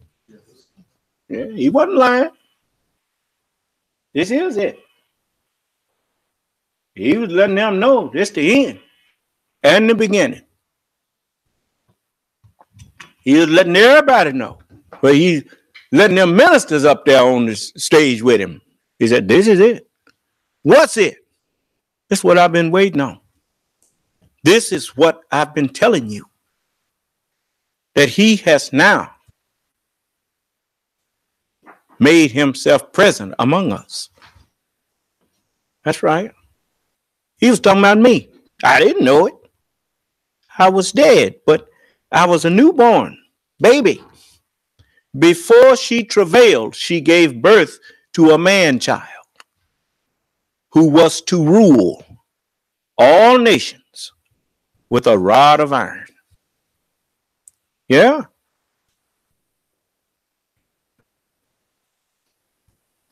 So it's no accident that English is spoken by approximately 50% of the people that live on the earth and steady growing.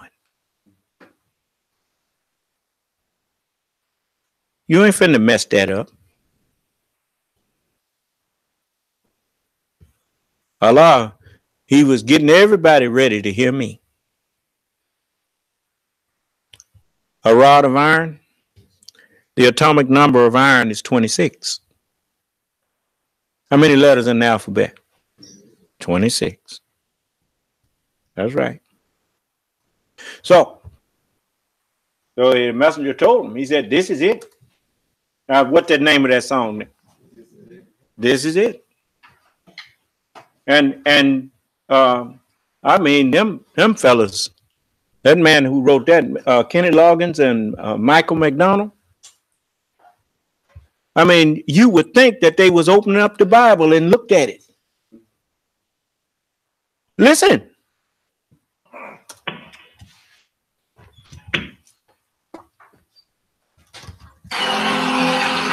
Another song I had the great pleasure of writing with Mr. Michael McDonald. Kenny Loggins, everybody.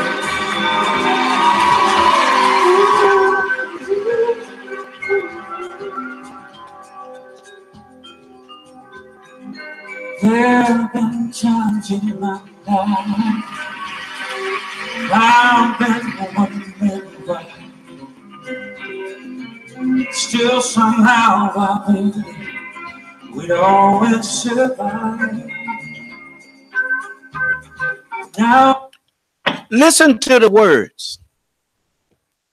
There have been times in my life when I've been wondering why.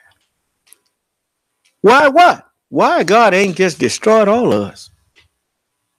All the evil that they've been doing? Still, somehow, I believe we always survive. Huh? What did God say? He said, "A mark on Cain, lest any finding him would slay him." God didn't mean for you to kill the devil.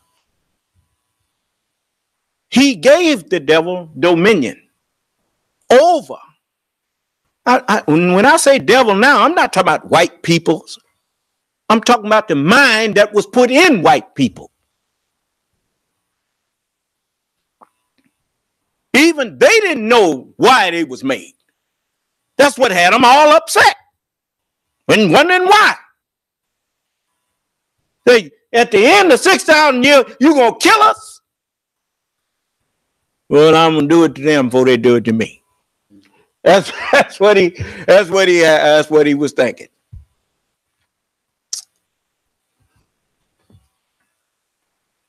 I'm not so sure you were here. Just what good reason to try. Lord alone can I say, but what's left to provide? As he said, what more can I say? What's left to provide? Go and have dominion over the fish of the sea, the fowl of the air, and over every creeping thing that creepeth upon the earth. Catalog it all and name it all. Well, what's left? What's more to provide? He can't, everything, he done named everything now. What's more to provide?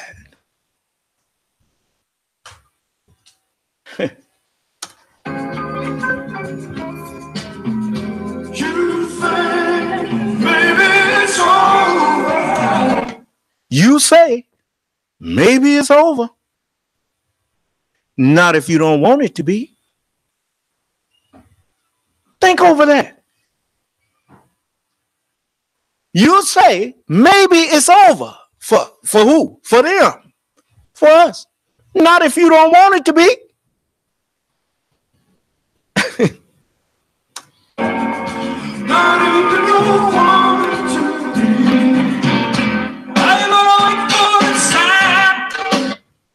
Are you going to wait for a sign? Your miracle. It is an evil and adulterous generation that seeketh after a sign. But there shall no sign be given but the sign of Jonas. Whereas Jonas was 3 days in the belly of the fish or the whale, so shall the Son of Man be 3 days and 3 nights in the heart of the earth. See, the scriptures was in the hearts of people. They didn't realize that was me.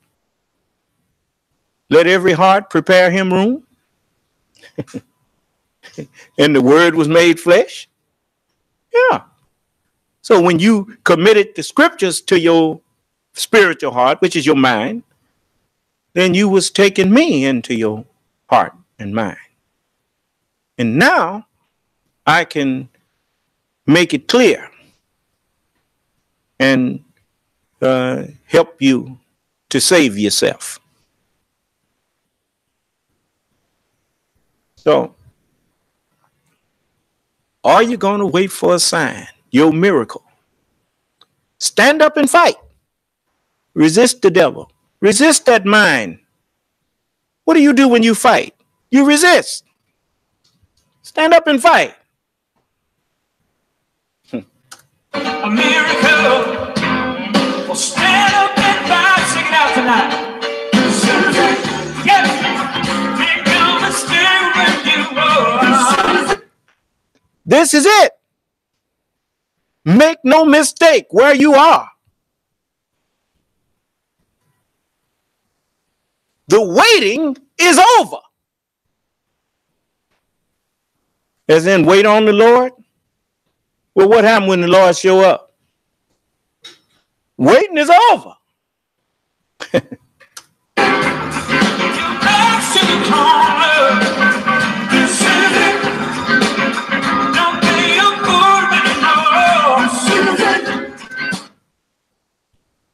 Don't be a fool anymore. The fool hath said in his heart that there is no God. Well, how you explain me? The word is with me.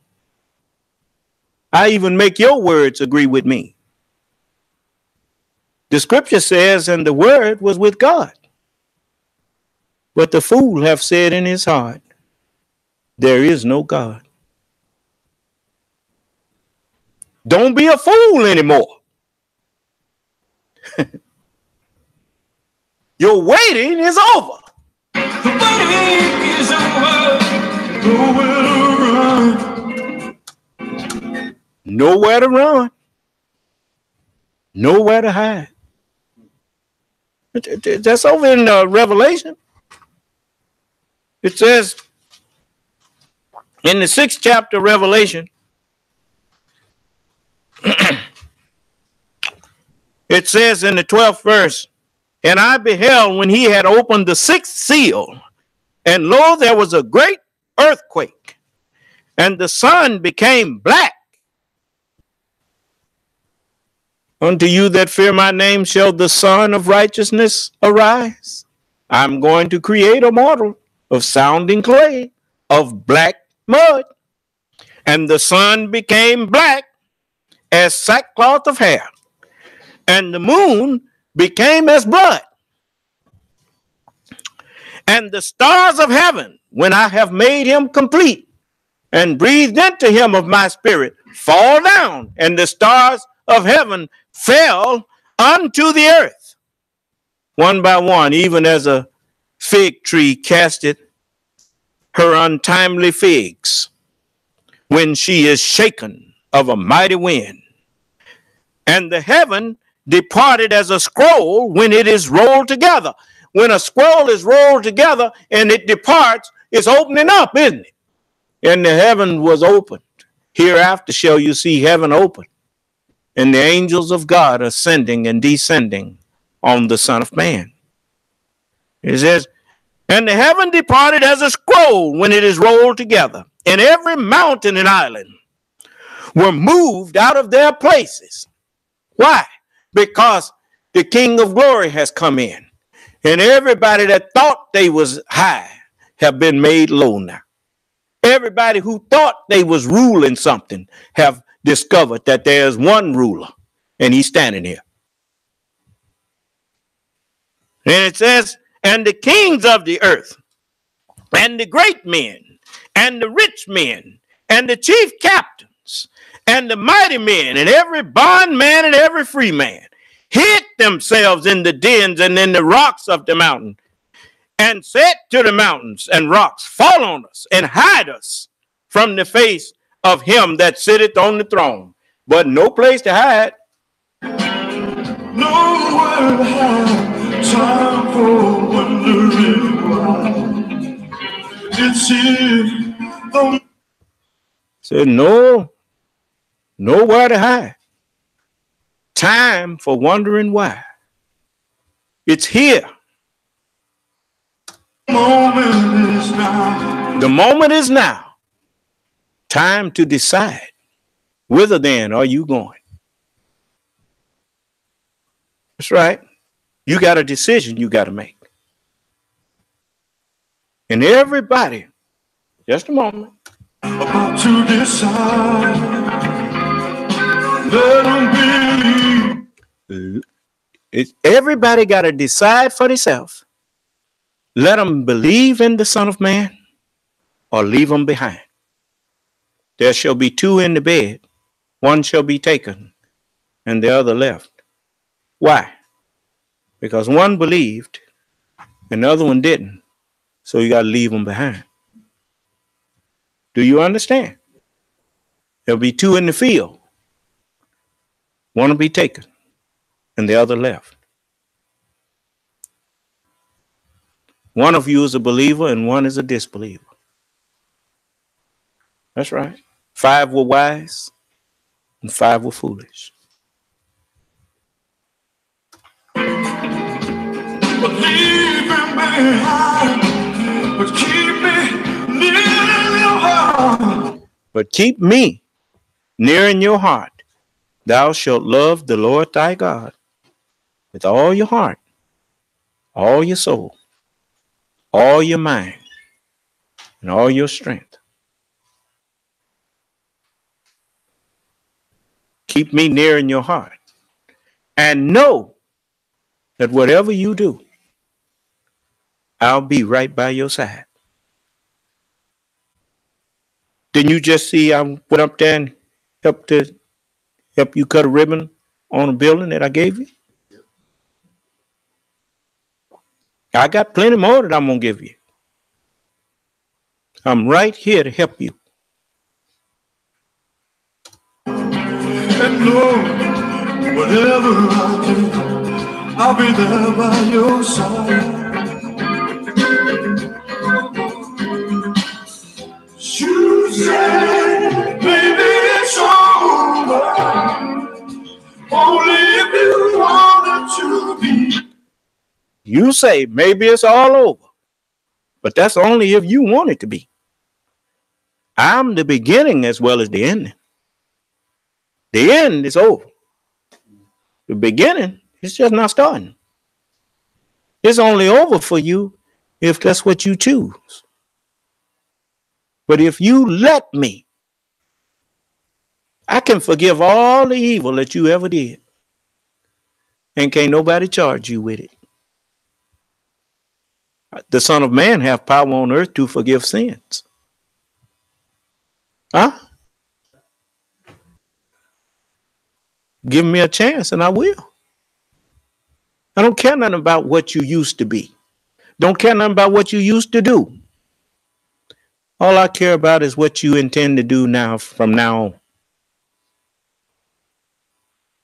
So you got a decision you got to make.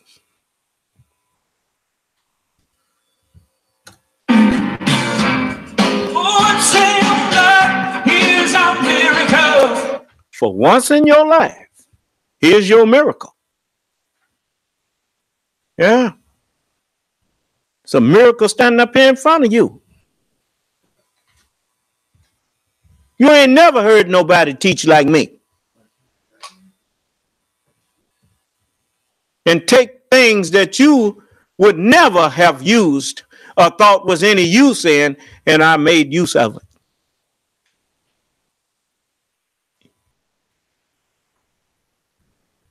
I told the brothers to get the tire shop. I didn't care what it looked like. Don't know. We'll take it and make something out of it. You saw what that automotive place looked like. The bakery wasn't number but 3 walls and a hole in the ground.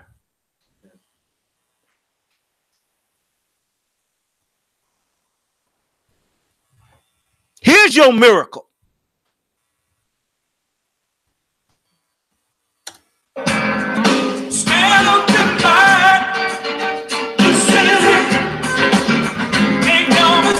Well, I remember the messenger said, fight, O ye Muslim. Fight for your own. Yes. That's your soul that's at stake. I'm giving you the wisdom and the knowledge to fight for possession of your own soul. Kick the devil out. All them evil thoughts that you have, that's the devil.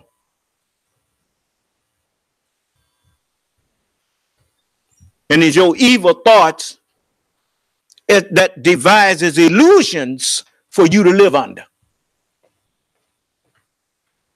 A man who thinks that he's going to have a peaceful life by dealing drugs to people. His devils is giving him an illusion. How in the world are you going to have peace breaking the peace? You can't have no peace destroying people. You must practice peace in order to have peace.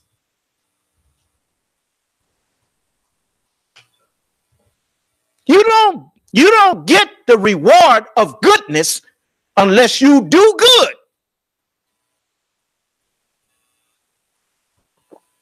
Why you think you have so many miserable, wealthy people? You know they're miserable because they make you miserable.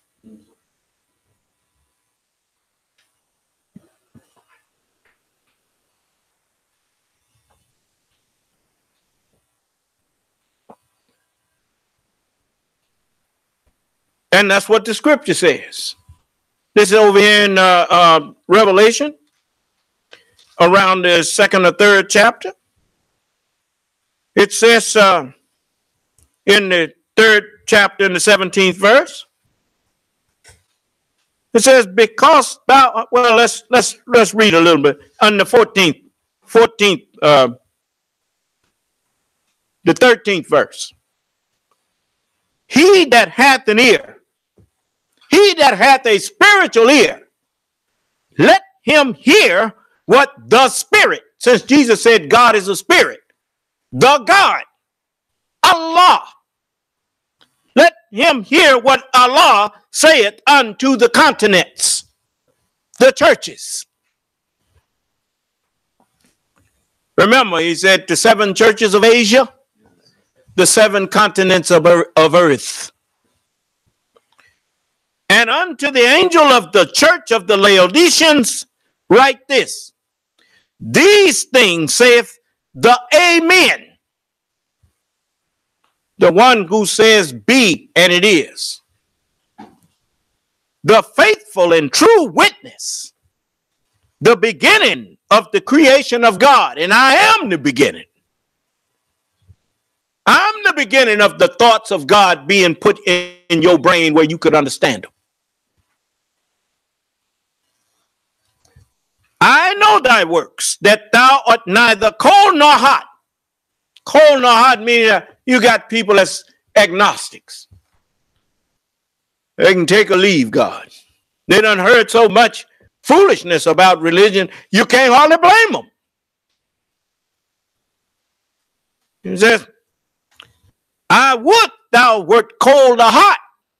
I would prefer you to either believe in God or don't believe. But because thou art lukewarm and neither cold nor hot, I will spew thee out of my mouth. Because thou sayest, I am rich and increased with goods. They brag about the lifestyles of the rich and famous. It says, because thou sayest, I am rich and increased with goods, and have need of nothing, and knowest not that thou art wretched and miserable, and poor and blind and naked, spiritually. Yeah, spiritually naked, spiritually deaf, spiritually dumb, spiritually blind, and spiritually naked. Yeah. Says, I counsel thee, and his name shall be called Wonderful Counselor. And I counsel thee to buy from me gold, wisdom, that hath been tried in the fire of wickedness. The Holy Scripture have survived wicked civilizations, including the one that you're living in. The Holy Scriptures have survived them.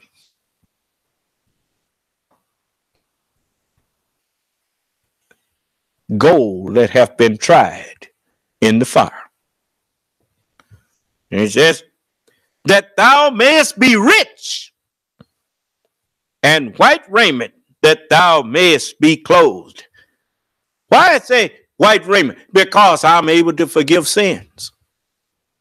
You know, all that filth that you learn from studying the books of this world, I can wipe all that out. I'm wiping it out now, if you let me.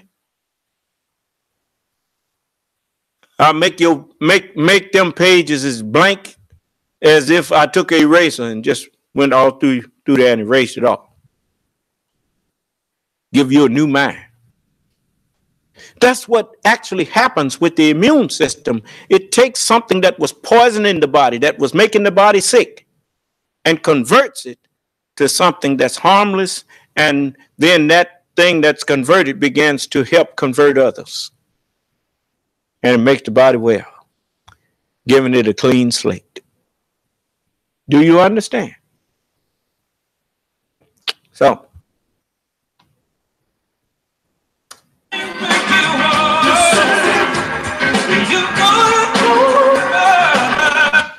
this is it. Ain't that what the messenger said? Well, it made a beautiful song. This is it.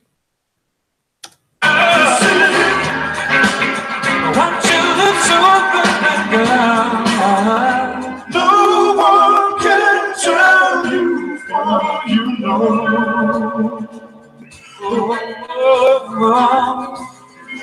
You make the choice of how it goes. Now you make the choice. No one can tell you, for you know you heard me.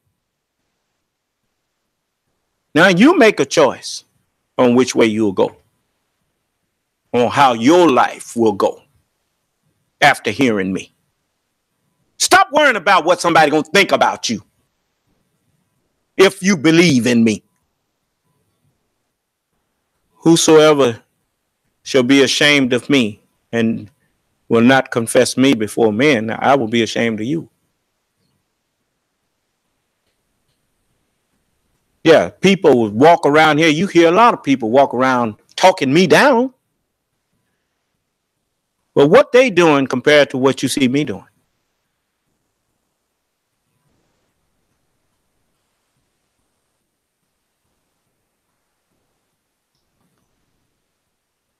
You know, people talked the Wright brothers down. Them fools. If God meant for man to fly, he'd have gave him wings. Did that stop them?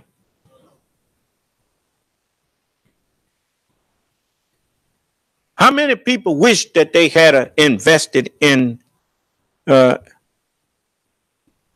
the airplane technology when they saw where it went? How many people wish that they had invested in cellular phones back in the 80s when they first came out? Huh?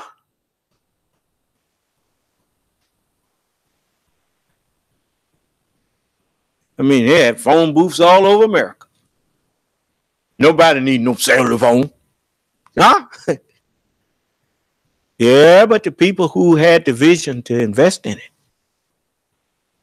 they laughing all the way to the bank. Is that right? The people who, like Howard Hughes and whatnot, that man made his fortune in an industry that most ignorant people was talking about. If God meant for man to fly, he gave him wings. Problem is, they didn't know who God is. God is the truth. And the truth gave man wings. When man figured out the truth that anything that has weight, if you can put the wings on it and get it moving so fast that the air rushing against it is of greater force than the weight of that thing being held down by gravity, that thing got to fly. It becomes lighter than the air that's forcing against it. And it lifts up. Do you understand? When you know the truth, you know you can do anything. With God, all things are possible. Huh? That's because God is the truth. And God is also the best knower of the truth. It's not up to the minister. It's like now he's denying that it's up to him. He says it's not up to me this time. What is that to say? The rulership been taken from him. You know, since you going looking for white people to come in here and tell you what to do, white people got to answer to me just like you do. It ain't up to him this time. It's up to you. Every one of you is an individual now. Every tub has to stand on its own bottom now. You either believe in me or you don't. It don't make no difference if you black as tar or white as snow or brown as leather or yellow as lemon. You all got to make up your mind whether you accept or reject me for yourself.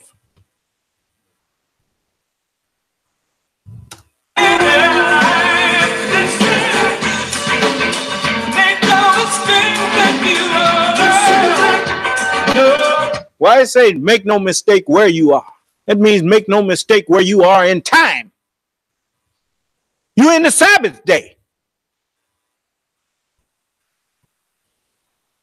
This is it.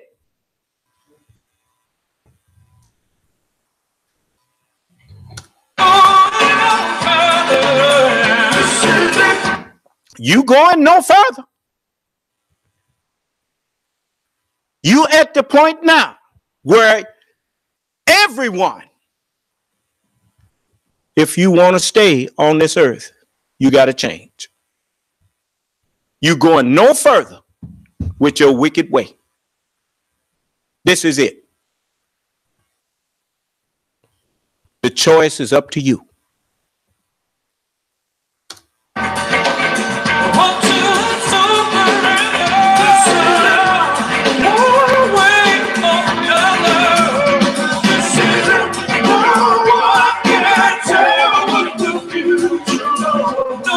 No one can tell you what the future holds. Not now.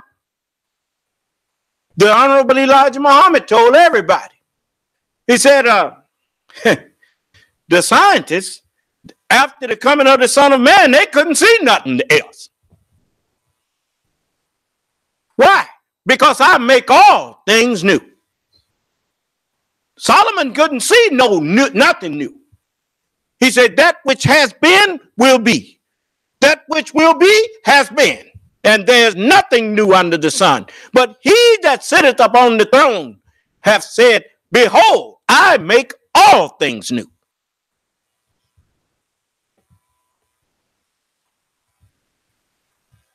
No, ain't no prophet saw nothing after me. No one can tell you what the future holds. I'm inviting you to come on into the future with me, and we're going to make it up as we go.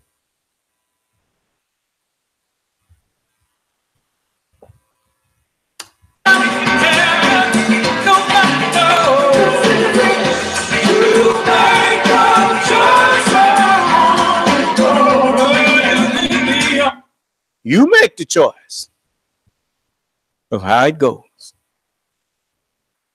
That's right. That's why the messenger said, our word is to become be, and we will have something different. That's right. This future is uncharted because the mind that's in me is a completely new mind. No more is the natural and the spiritual going to be enemies to each other. They're going to sing together, harmonize together as it were a new song. That's right. Never would you have thought that you would have seen a follower of the Honorable Elijah Muhammad giving credit to white people that made a beautiful song and then using that to teach you with.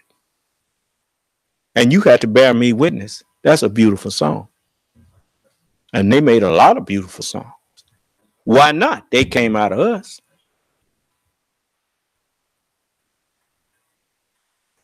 Everything that God made is beautiful. They made a song called that. Everything is beautiful in its own way. That's right.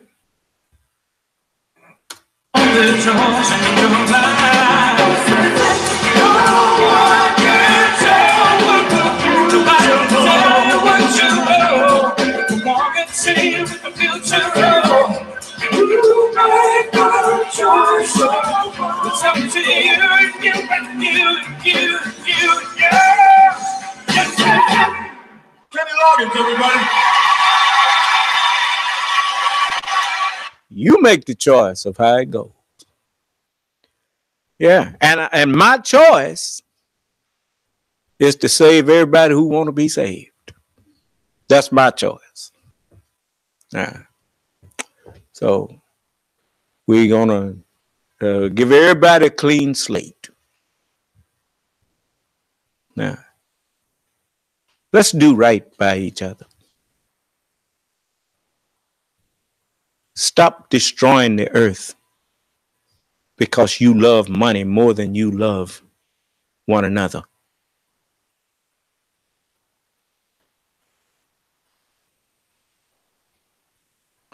So I want you to, all my life, I didn't realize that I was being prepared for this time.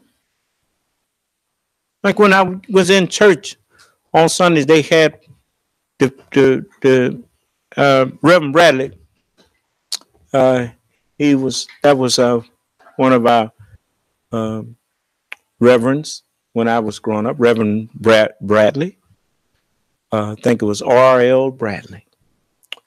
And we had some deacons, Reverend Brown and Reverend Jacobs.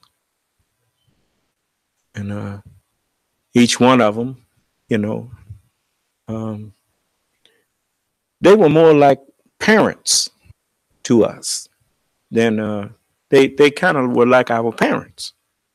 We respected them like we did our parents. And so,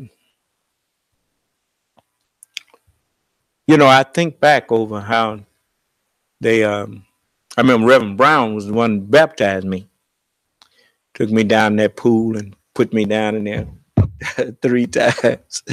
But, I didn't really know what was going on. But, I saw others get baptized. I wanted to be baptized too.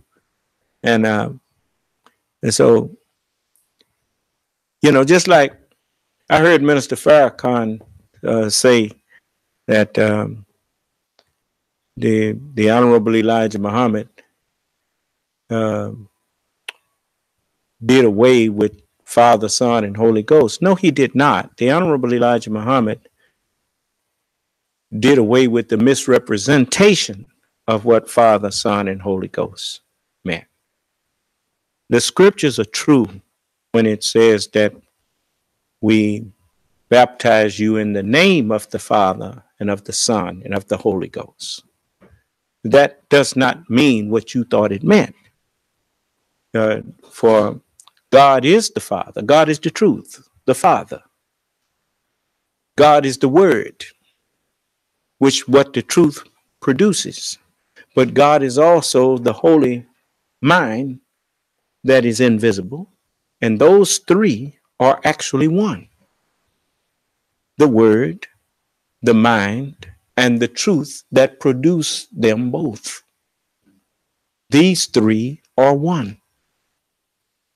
You see, rather than just say the Father, the Son, and the Holy Ghost, we just say we baptize you in the name. We baptize you in truth. For the truth is the Father, the truth is the Son, and the truth is the Holy Spirit. And so, I don't want anyone to think that I don't have respect for what the scriptures have said. What I don't have respect for is the misunderstanding that have been attributed to what was said. For these people, they try to make God 3 in 1, when actually when someone call you, just like my name, Marvin Ahmed Muhammad, that's not 3 people, that's my name. That's just 3 names that I'm known by. Do you understand? So all praise is due to Allah. Stay quit spraying all of that stuff. Get on my. I want you to as I was telling you when I was in church, they used to. Y'all don't have to spray so much of that stuff in there. When I was in church, they had a time that called Message and Song. And, that was one of my favorite parts. I've always liked music, and the Message and Song, what it said to me, they didn't teach me that, but the title of it was Message and Song, so I assumed that I was supposed to listen and get the message out of it. And so that's what I That's what I did. You know, it's just like one song. I was really crazy about that song. The blood.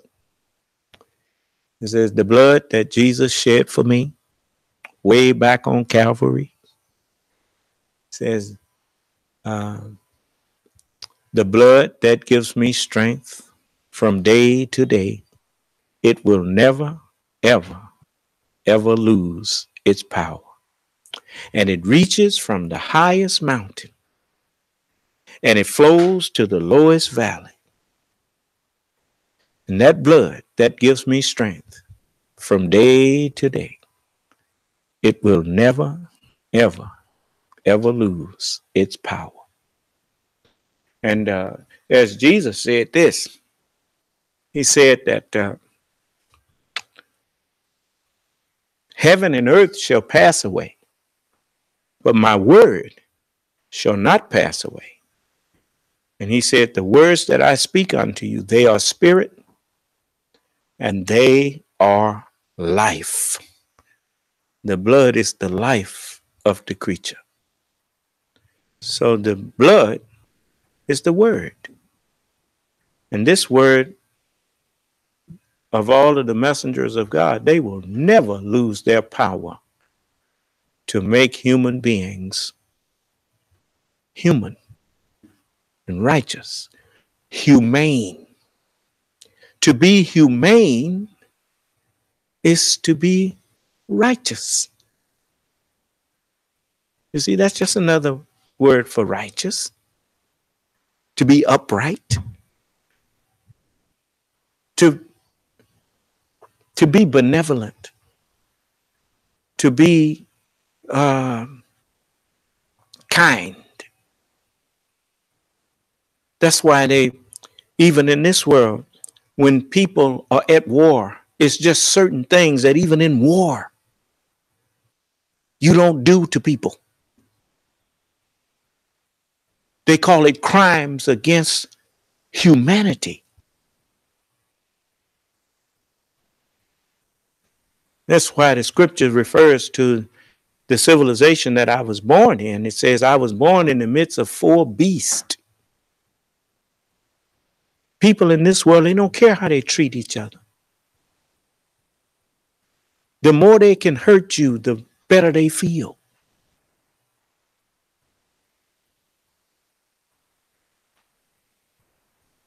Ain't you tired? Ain't you tired of hurting people?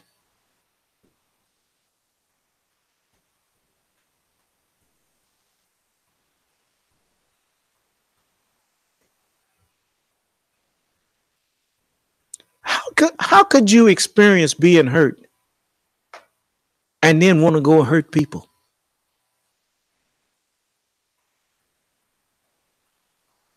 Did you enjoy it? Well, then why would you do to others that which you did not enjoy being done to you?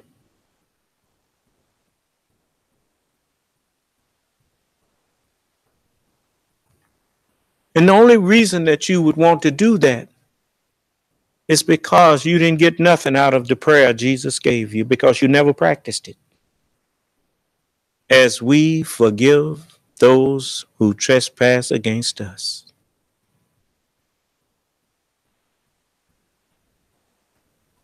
You thought you was forgiving them for their sake? No. Allah just didn't want hatred taking up residence in you, because love and hate can't dwell together. So in order to get the benefit of love, you have to refuse to entertain hatred. And the only way you can refuse is to forgive. In other words, throw it out your mind. That's what forgiving is you don't dwell on it. If you spend your time dwelling on the things that people have did to hurt you, you will become bitter and you will become hateful, full of hatred. That's what hateful means. And if you become full of hatred, then you are like water that is denatured. Every time you heat water, you change its nature. Water by nature is cool. You put fire upon it, you change its nature, and it becomes destructive. When you allow people to fill you with rage and hatred, then you cannot act other than hatefully.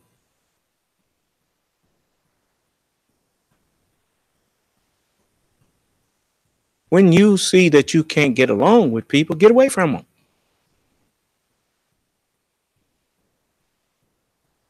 You don't have to stand there going back and forth with someone who is kindling the fires of hatred in you.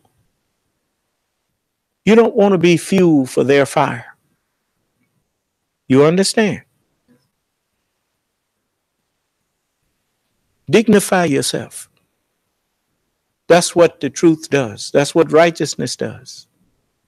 You feel too dignified to disgrace yourself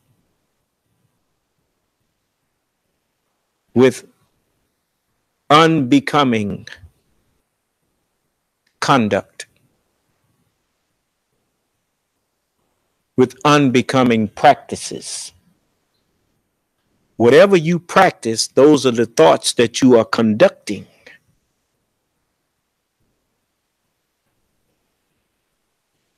Those are the thoughts you were told to resist conducting. Just as in a circuit board, a resistor stops the flow, slows the flow of a certain amount of electric current. We were told to resist the devil. Don't conduct thoughts of vengeance and all of that. The scripture says, leave vengeance to me. It says, vengeance is mine, saith the Lord. I will repay. It's just like in this society. This government don't let you take vengeance on people that mistreat you or rob you. They arrest them and they, with a what you call, without malice, without prejudice, without partiality, they bring them to court. You identify them, and the courts do what needs to be done without revenge. Do you understand? The court gives them justice and simply says, for that crime, this is your punishment. Then your heart can be cool. You don't have to walk around with it. You can forget all about it once the law enforcement people take it up. You understand? So you takes it. They tell you, don't take the law into your own hands. Don't do revenge. Take it to the proper authorities and leave it alone. Leave it there. They will take it from there. In church, they had a song also that says, take your burden to the Lord and leave it there. Free your mind of that. Give it to the Lord. Off of your forehead, give it. You can give it to the Lord and then let me tell you what to do with it after you give it to me. And most of the time you hear me tell you, okay, don't worry about it. Let's do this. I mean, what is the point of me telling you don't worry about it if you go away still worrying about it? You ain't harming nobody but yourself. Is worrying about it going to change it?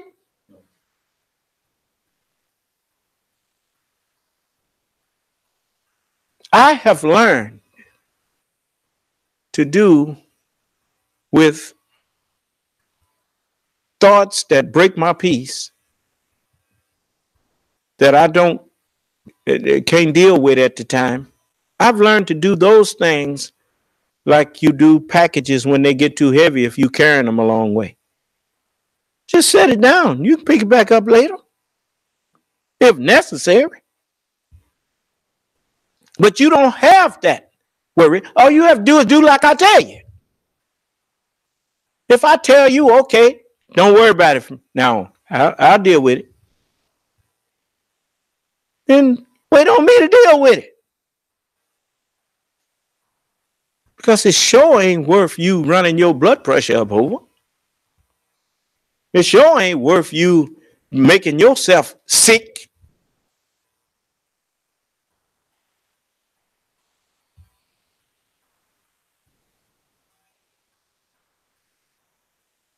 Am I clear? All right. So I'm going to let the song play all the way through. Maybe you can enjoy it more now that you understand it. Like I do. I enjoy it.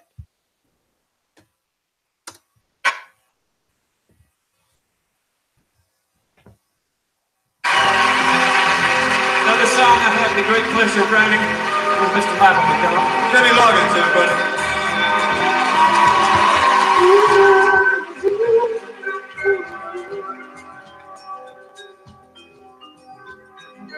There have been times in my life found that woman right. Still somehow I believe we'd always survive. Now I'm not so sure you were here. Just what could a reason to try? How long can I say, but what's left to provide? You say, maybe it's over, that you want it to be. I long for a sign, a miracle. Well, stand up and by, sing it out tonight. This is it. Yeah. They're gonna stay with you, oh. This is it. Your back's to the corner. This is it. Don't pay your food anymore. This is it. The waiting is over. Nowhere around. Nowhere to hide. Time for wondering why. It's here. The moment is now, about to decide. Let them leaving behind, but keep me near your heart. And Lord, whatever I do, I'll be there by your side. You said, baby, it's over, only if you want it to be. One single love, here's our miracle. Stand up and fight. This is it. Ain't gonna stay with you, oh. This is it. You're gonna go.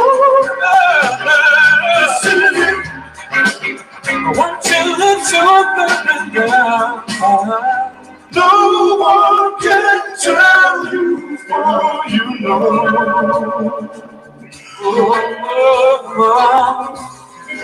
You make the choice of how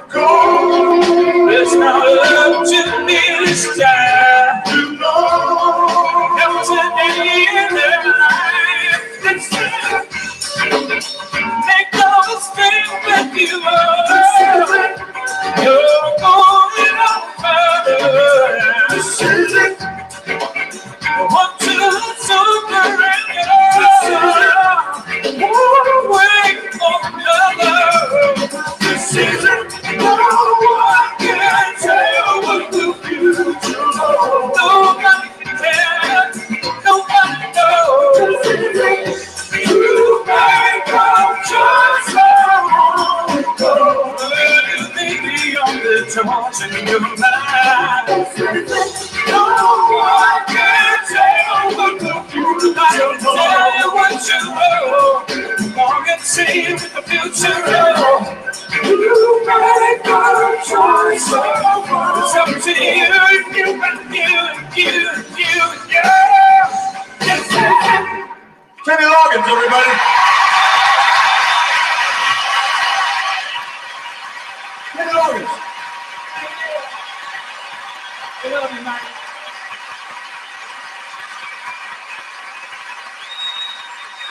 The great Kenny Loggins, everybody.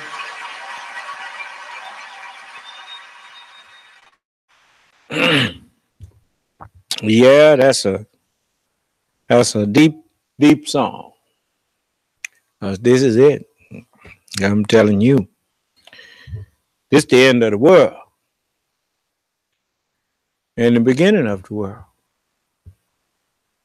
We look for a new heaven and a new earth wherein dwells righteousness. Well, if you remember that, then you understand why it said, he that sitteth on the throne said, behold, I make all things new. Yes. This is it. And it has already begun. It has already begun, I should say. As it's written that I would do. It says, in the beginning, God created the new heaven and the new earth. We look for a new heaven and a new earth. Well, I am the beginning. In the beginning, the truth created a new idea for the new government and new people. A new heaven and a new earth wherein dwells righteousness. Because in this world, in this heaven, in this government, in this earth, this people, there's none righteous. No, not one. So Allah said he was going to create one. And he created one in me. He said, I'm going to create one mortal. That's right. And he did it with both of his hands. With the devil and with his angels, with his prophets. Both hands. And then he asked, why didn't you submit to him whom I created with both my hands? That's right. You notice, I speak with both of them's voice. I speak with the natural ruler's voice, and I speak with the spiritual ruler's voice, the devils and the angels. Because even the devil, he had knowledge. He had mammon of unrighteousness. That's why no matter how much education you get in this world, and it's a lot of you got plenty of education, I'll give you a good example. And I don't mean this as an affront to him. I don't mean it as a mockery to him. But a good example is that that brother who's a brain surgeon, Ben Carson. That brother is highly educated in this world's knowledge. But he ain't righteous.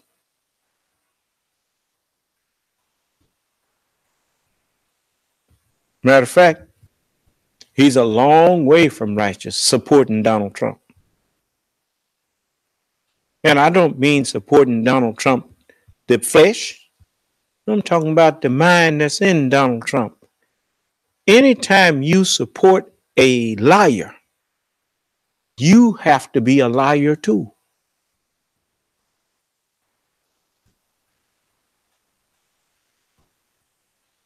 You know, I pity you because the promise for liars.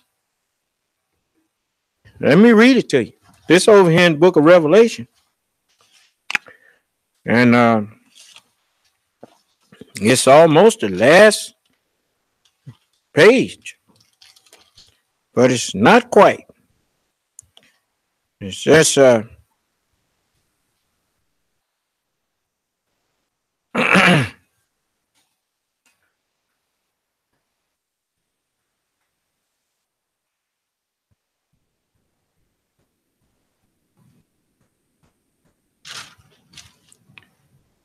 just give me a minute here.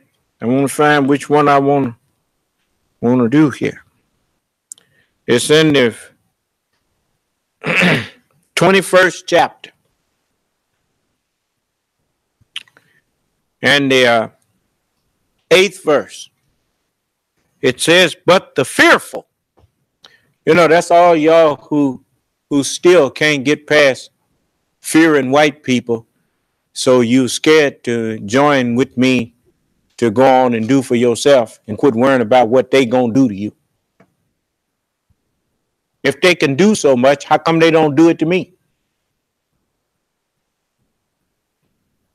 I'm not hiding.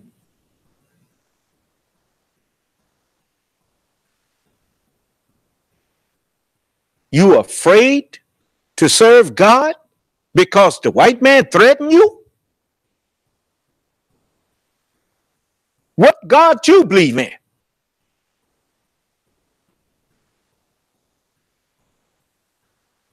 Like all these people run around here talking about, you better not let people know you're Muslim because the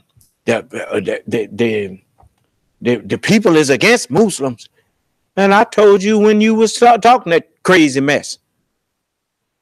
What I look like hiding from the devil? Yes, I'm a Muslim, and I'm not going to hide from you. If Allah want to let you kill me, then he will let you kill me for being what I am, not trying to hide.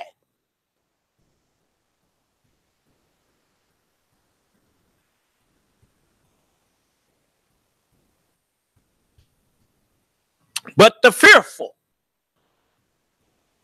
you fear them more than less you should fear God. Instead, you fear man. But the fearful and unbelieving and the abominable.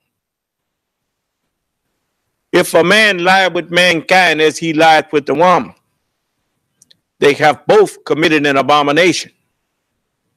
And the abominable and murderers and whoremongers, they call them pimps. You know, people trafficking people, selling people into sex bondage and all that kind of stuff. Yeah, pimps. Whoremongers and sorcerers and idolaters and all liars shall have their part in the lake which burneth with fire and brimstone, which is the second death. If you want to know what brimstone is, go out to Yellowstone if they let you go by there where the ground done got real hot. And that odor that you smell, that's brimstone. That's sulfur. Yeah. So your lake of fire is what Allah say you're going to have your part in. All you liars. Yeah, that's right. Now just remember, I offered you a way out. You should have believed in me and you should have accepted my offer to forgive you if you would change. But you don't want to change. So you going no further. It's up to you. You got a decision to make. To submit or not to. Well, and that's the same as what the poet said. To be or not to be. That is the question.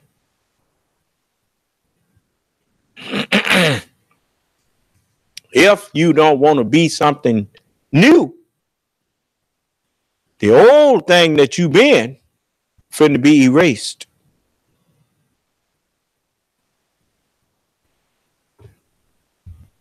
I'm here to make you new if you let me. So, any questions? We got about 5 minutes left. Anybody got something they want to ask me? I know our teachers on quite a few things. If it's something I didn't make clear, well, like I said, don't waste your time letting people fill you with hatred. Because love can't abide in there if hate is there already. When people don't treat you right, get your mind off of them and get your mind on me and what I got you doing. Do you understand? Let Allah deal with them. He'll deal with them. I promise you he'll deal with them. You know, you remember the promise was, whosoever shall offend one of these little ones that believe in me, it were better for him that a millstone was hanged about his neck and he cast into the sea.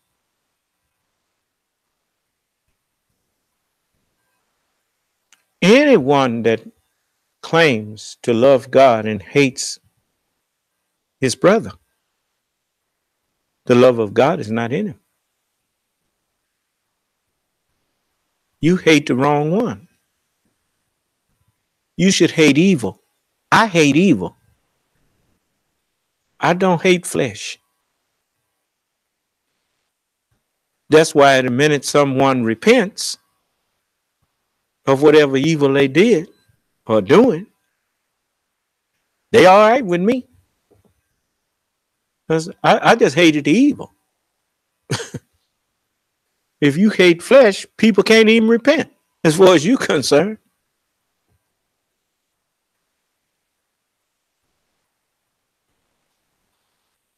Because you made it personal.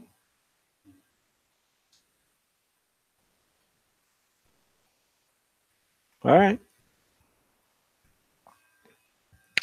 So, and I want to say to the community of law enforcement that truly are law enforcement, you need to kind of speed up your timetable. Ain't gonna do no good to try to lock the barn if you let all the horses get out. You got to curtail this stuff that's being done to your country. You need to start making some examples. All right. Anyway, let me let you go. May Allah bless us all. And it is something that I wanted to show you, though.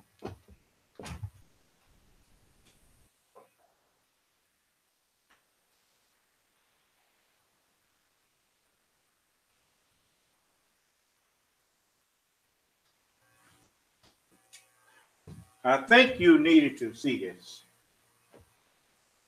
I was your guest at Bastille Day, and it was one of the greatest parades I ever seen. And to a large extent, because of what I witnessed, we may do something like that on July 4th in Washington, down Pennsylvania. I don't know, we'll have to try and top it. But we had a lot of planes going over, and we had a lot of military might, and it was really a beautiful thing to see. Going back to Harvard, that was President Trump last year telling French President Macron that he wanted to try and top the French Bastille Day military parade. Well, according to the Washington Post, in a January 18th meeting between Trump and top generals, Trump's seemingly abstract desire for a parade was suddenly heard as a presidential directive. Quote, The marching orders were, I want a parade like the one in France. See, now, that proves what I was saying about the mind that's in him. That is always the mind of a bully. You notice when you was in school, what did the bully do? He wanted to walk around with his little gang and making everybody scared, huh? At least he thought that's what he was doing. You know, anytime, and the bully is the biggest coward. And to hide his cowardice, he puts on the front of going around starting stuff. Remember the Cowardly Lion in the Wizard of Oz? He jumped out there and I'll fight you with one hand behind my back. And then when he slapped him, he said, "What you do that for?" I mean, a coward. Bullies are always cowards. When it came time for him to, here's a man that claimed to have respect for the military. And when he had an opportunity to show that respect by joining, he got with a doctor because of his wealth and said he had bone spurs to get out of going into the military. What does that say about how he feels about the military and about the flag of America?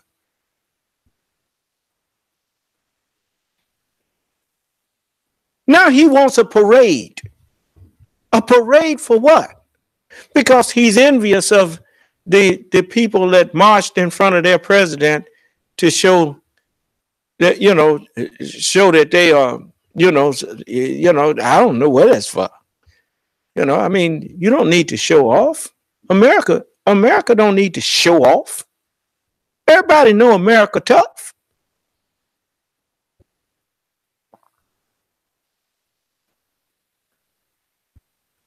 But it shows how out of touch he is with the office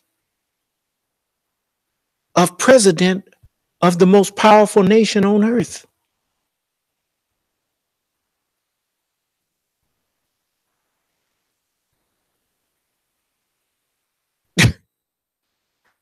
I mean, it is really, it's really sad that these people, they have let themselves be so corrupted that they have to go along with anything that he does in order to keep him from showing how corrupt they been and how much they done sold their country out.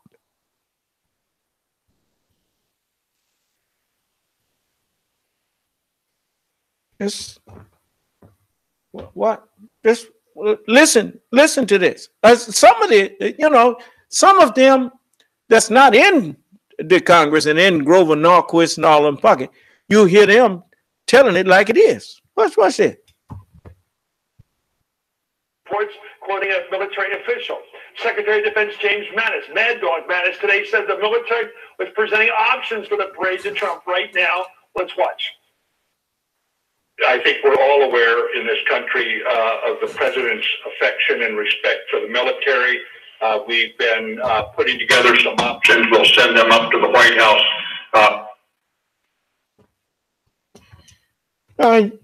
Look at his face. That general ain't interested in no parade. But like any military man that's worth his salt, even if you don't respect the man who is president, he is still your commander in chief. And as long as he's not crossing the line of trying to get you to go against the Constitution,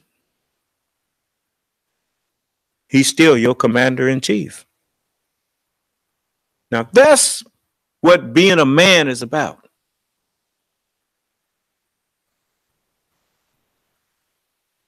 You respect the office. And that's what that general is doing. And that's what he's supposed to do.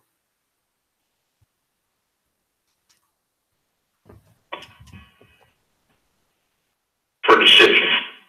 Well, this spectacle appears to be nothing more than a saber-rattling move by the president, his very own big hands parade, you might say. It's an archaic show of strength reminiscent of what President Nixon did when he came back from Europe in 1970 and ordered that the White House police get new Baroque-style uniforms, there they are, for special occasions. White jackets with gold braids, shiny belts, and peaked caps. You see them there. That was actually the uniform pretty much. I'm joined right now with someone who remembers it, George well, who's a Washington Post columnist and MSNBC and NBC contributor. What is it in presidents that occasionally strokes their need for these shows of Baroque power? I guess every parent knows that if you have an obstreperous infant, you can distract them with a bright, shiny thing. And this is a bright, shiny thing, this parade. And if it satisfies his military urge in a way that otherwise might be satisfied with the war in the Korean Peninsula, this would be a good thing. I don't think the troops are going to like it so much. And no one joined the volunteer armed services other than to protect this country. They certainly didn't join to participate in a pageant to satisfy the parade envy of a president. And I'm not sure the president knows that an Abrams tank weighs more than 60 tons.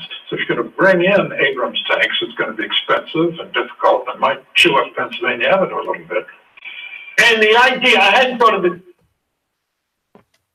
And he's being kind about that. He ain't going to chew up Pennsylvania Avenue a little bit. They're going to tear it up. Now, they got rubber tracks. I think that they can put over those. But can you imagine going through all of that, spending all that money just so he can sit up there, who didn't respect the military enough to participate in it when he had a chance? Now he wants them to come by and parade in front of him and salute him, which he's already shown his disdain for when he insulted John McCain. And then said that he don't respect nobody who gets captured. And he showed that he don't, because when Sergeant Bergdahl got captured because he lost it over there, that man wouldn't have walked out of that camp and just went strolling without a weapon or whatever if he had been in his right mind. The man was suffering from fatigue and from that post-traumatic stress syndrome. You don't go strolling out in the middle of a war zone without your weapon.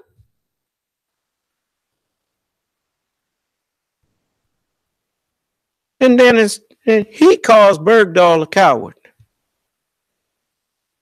When Bergdahl was over there in a war zone, he volunteered and went in.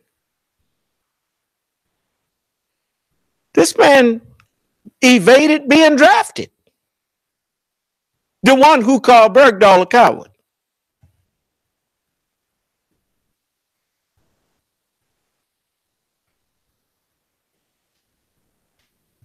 Now he's manifesting his cowardice because, you notice, that excites him to see soldiers marching and whatnot. That reminds me of that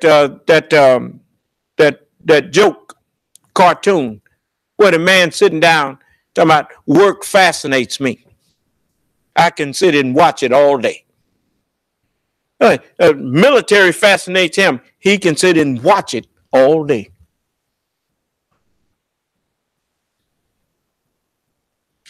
He wouldn't have lasted to a hot second in boot camp.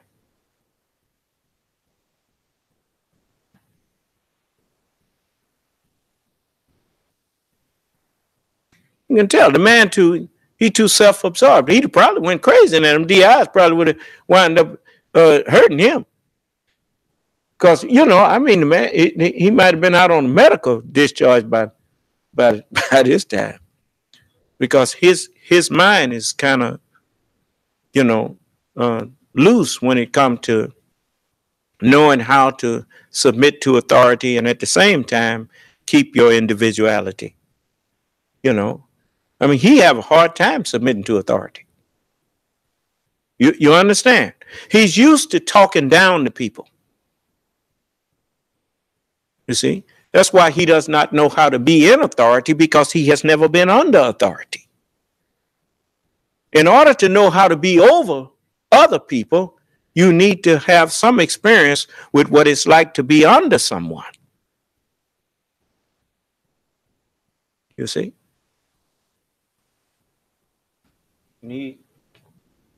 But this man here has a very good grasp on what's really going on with the current person in the office of president. Clearly, but the idea, they would be not just parading, but they would be parading in review.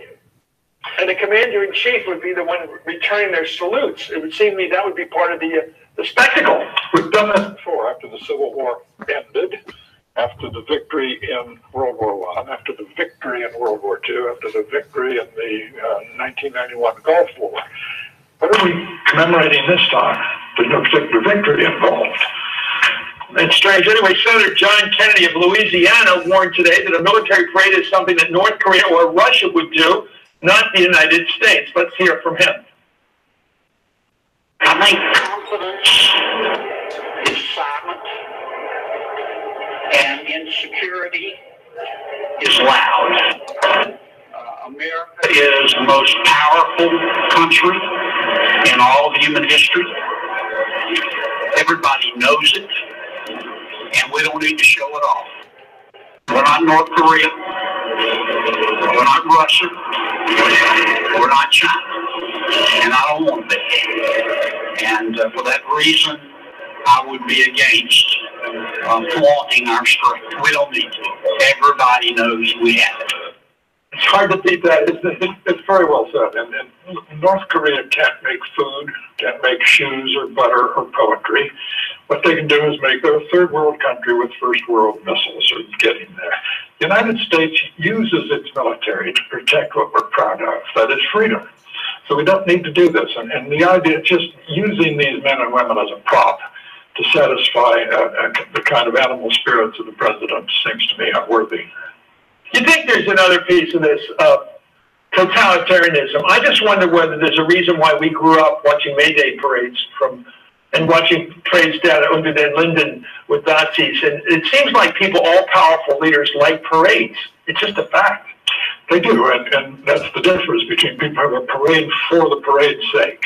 To show. No, that's a pretty parade. I must say that's the French one he was taken with for the horses. French is very good at this, but we spend twice as much of our much larger GDP than they spend of their GDP because our military is busy. 2/3 of the planet are covered with water, and it's all policed by the United States Navy. Our forces are stretched. Their budgets are emaciated now as a result of the Budget Control Act of, 2013? This strikes me as an optional frippery. Well, here we have, we're looking at that, which nobody likes in this. Let me explain something to you. How many of y'all saw Avatar? You remember the creature called Last Shadow? That creature was so powerful and feared that it never looked up to see if something was going to attack it. Because it was called Last Shadow, because if you ever saw that thing over you, that was the last thing you was going to see. America is like that to the world. Ain't no country going to attack this country. America don't have to show off no arsenal. They see America's presence everywhere on the globe. So what do he need a parade for? For his ego. He wants to be a dictator. So he wants to show everybody that he can be like them, which actually makes him look small, because no president of America, of a country this powerful, should ever want to say he wants to be like, they should be wanting to be like America. And most of them do want to be like America. And a lot of them that hate America resent America because of America being head and shoulders above them. As I asked you, I asked the whole world, show me a government. If you want to get rid of America, you want to get rid of this United States of America, what do you have to replace this with? What do you have better? If yours is so much better, why is America the only country that's trying to seal off its borders to keep people out?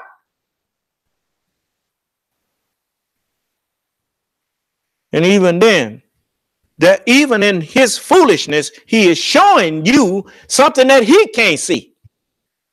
Talking about making America great again. Do he not already see that America is the envy of the whole world? No, he couldn't see that because he's too busy hating what America really stands for and what America really, what makes America great. America is some of its greatness is because of its respect for the rights of the individual. So much so that it protects even the rights of those who disagrees with it.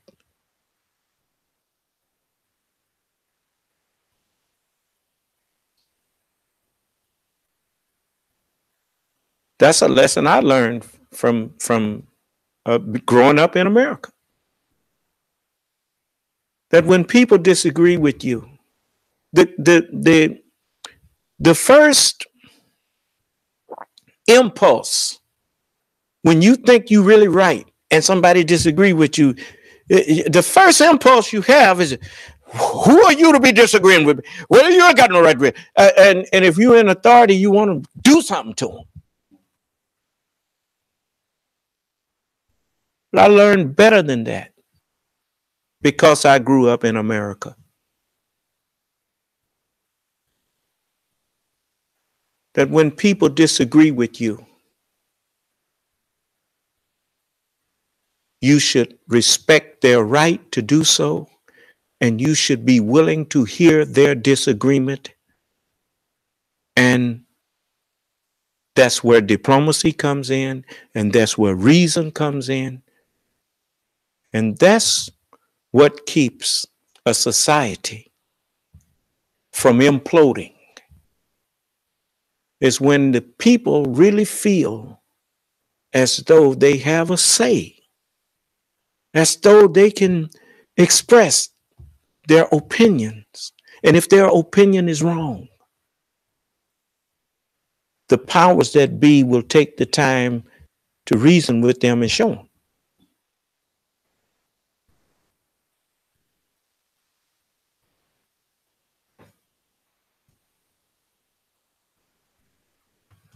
So, you cannot underestimate the value of such a nation. With all of its faults, it's just like I said, you can find many faults in this country.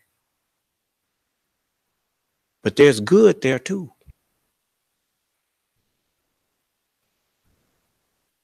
And I just choose to cultivate the good. Yeah, I tell you, you wrong. Yeah, brother, you wrong if you trying to go down there to City Hall, call yourself want to get a marriage license to marry another man. And woman, you wrong for going down there talking about you want to marry another woman. But that's between you and God. God said he gonna get you for that. He told me to warn you. So I gave you warning from him. But he also told me to treat you like I want to be treated. So that's what I'm doing. I respect your right to make your choice about who you shall serve. Huh? Okay. I just warn you of the consequences of choosing wrong. So, but this I mean, you can hear the voice of reason in some of the people, just like this man is talking. Just listen. We hate goose-stepping. We hate that kind of regimentation, which is frightening. I think how much discipline went into those people jolting up and down like that in unison. Do you think this? I know you're not a sentimentalist. I know that well. But we have an Olympics coming up this week, and on our network, of course, NBC. And what I like the idea is that the North Korean and the South Koreans are actually going to get together on their ski teams and other their teams.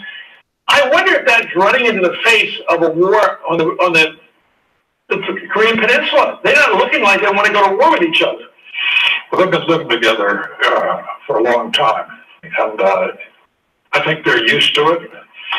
It's possible something could come of this. Something good. Well, the ping pong diplomacy started the opening to China that culminated in 1972. So stranger things have happened, but not many stranger things than this being an opening between this astonishingly successful open society of South Korea and this astonishingly grotesque country to the north. They seem to feel that they know their cousins more than we do or something. I don't know what keeps them calm, because I wouldn't be calm. Thank you, George. Well, as always, up next, Democrats call for another upset victory. So I just thought I'd let you see that everybody ain't going crazy, but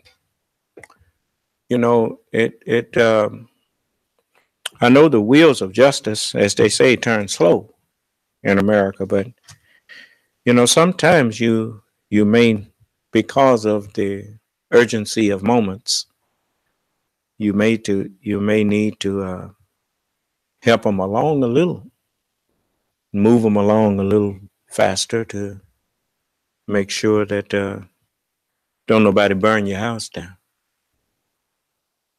For now we know what draining the swamp meant, and it did not mean getting rid of corrupt people.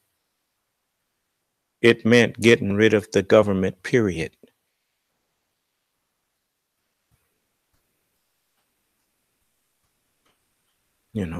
You start defunding things, you're getting rid of the government.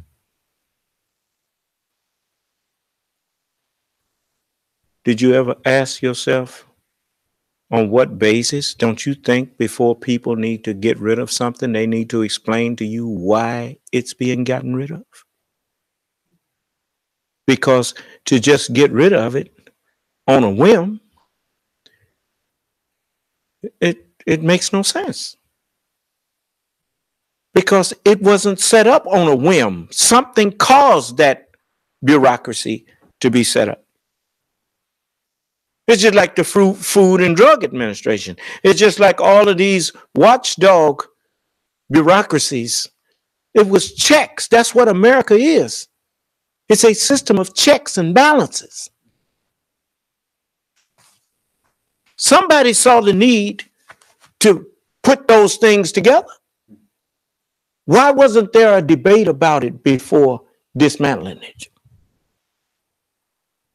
Because there was no debate. There was no debate because there were no debaters. Everybody was bought and paid for that would have debated it. They can't say nothing because it got too much stuff that would come out on them if they rocked the boat. They done bought and, as they said, Putin was playing chess, putting his people in positions. Yes, the Obama administration knew it and warned of it.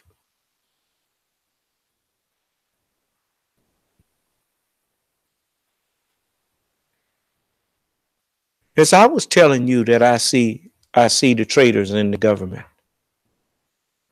I see all of these people out on the airways actually committing the crime of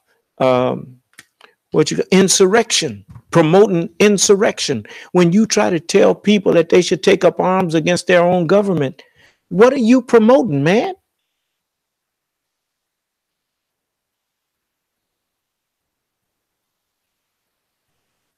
People like Rush Limbaugh and Hannity and all of them telling me, come to find out the Rifle Association is associated with Russia. Now you understand why every time some legislation was suggested to curtail the arms that is being sold in America, they came out against it. Because even though they can't overthrow you from the outside, they can dumb you down enough and dumb your people down enough to make you overthrow yourself. If you're that stupid.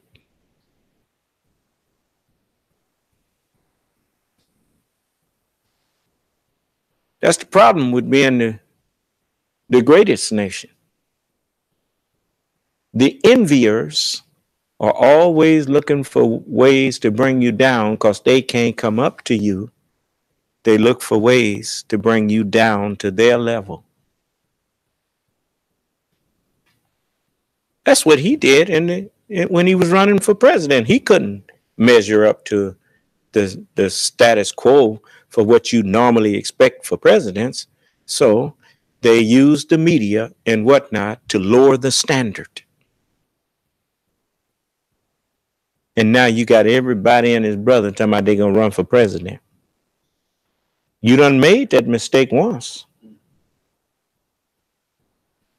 When you make the mistake of choosing somebody that you know is unqualified once, well, shame on them. Because you thought that once he got in there that he would be presidential. Now you find out ain't nothing changed. He the same fella that he was when he was running.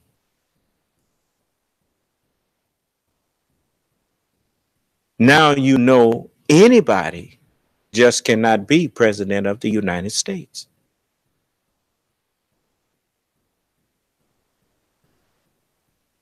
So when you start talking about, I don't ever want our people, anyone, to think that I'm trying to be little. But you start talking about you want Oprah Winfrey for president? What are you doing?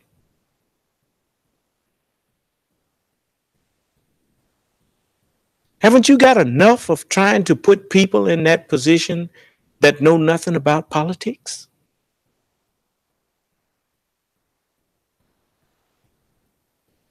You know, before they will accept you into law school, you have to take LSAT, an exam to see if you are up to going to law school. Before they accept you into medical school, you have to take the MCAT. Because they don't want to waste their time with someone whose aptitude is just not for that. What do you think? You think it's anybody can be president?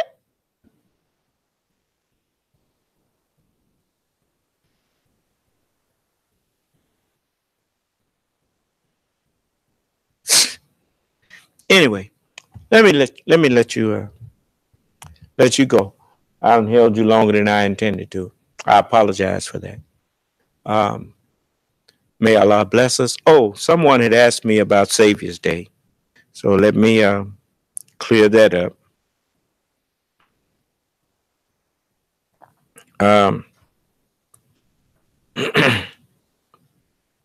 Those of you who say that we had bad audio or something like that, you need to get into the conference room when the internet audio is not what it should be or whatever. You need to refresh your page sometime, because we have someone monitoring our broadcast, and they would tell me, I assume they would tell me if the audio was bad. And so Saviours Day is the 25th of this month, which is Sunday. We always do it the last Sunday of February. And we will be having Saviours Day here in Mississippi this time. And you are welcome to come. I will give out the address. It's easy to find at this time. It's going to be on Highway 61 at the.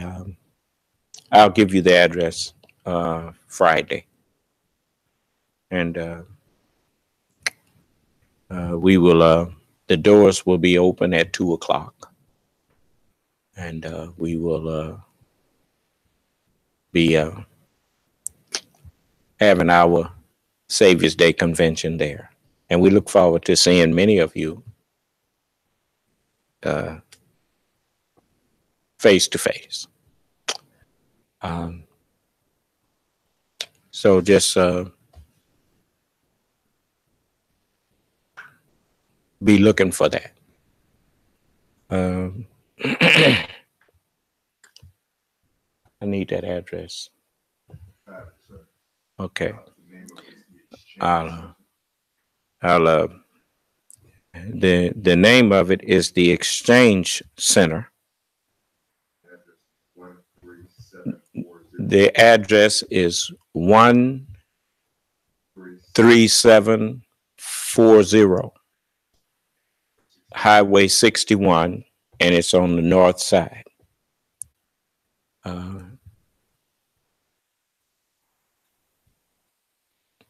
13740 Highway 61. 13740 Highway 61. So once you get on Highway 61, you pass right by us. Easy to find. And the doors will open at 2 p.m. And you are welcome to come. And we look forward to seeing many of you face to face. Yes, white people are invited too. I'm not telling nobody they can't come. They used to come to Saviours Day when the messenger was here. But now I'm after whoever wants righteousness. And we are not people who think that we are big eyes, as he said. We are little U's and not big eyes. So we welcome you. We welcome those of you who, in other countries, we will also promote we will put it on the internet too, if it pleases Allah, so that you can see and participate also.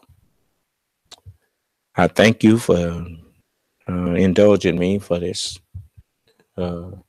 extra time here. I know it's Wednesday. Everybody got to go to work. So I'm sorry I held you later than I intended to. But may Allah bless us all, keep us safe and in our right minds. And like I said, this is, white people, this is your country. Now, if you think that I'm overstepping myself in the things that I say about what you should and should not do, You just let me know if you want me to butt out. I'll butt out. You know, I ain't nobody to go in somebody else's house and tell them how to run it. But I do see people trying to set your house on fire, and I thought you might appreciate it. I would appreciate it if somebody saw something I didn't see. And so I think the FBI done saw these things way back and been taking a look at it anyway. But just in case, I did my job. Allah told me that He made me a watchman for the house of Israel. And so I'm supposed to warn you. So that's what I've done.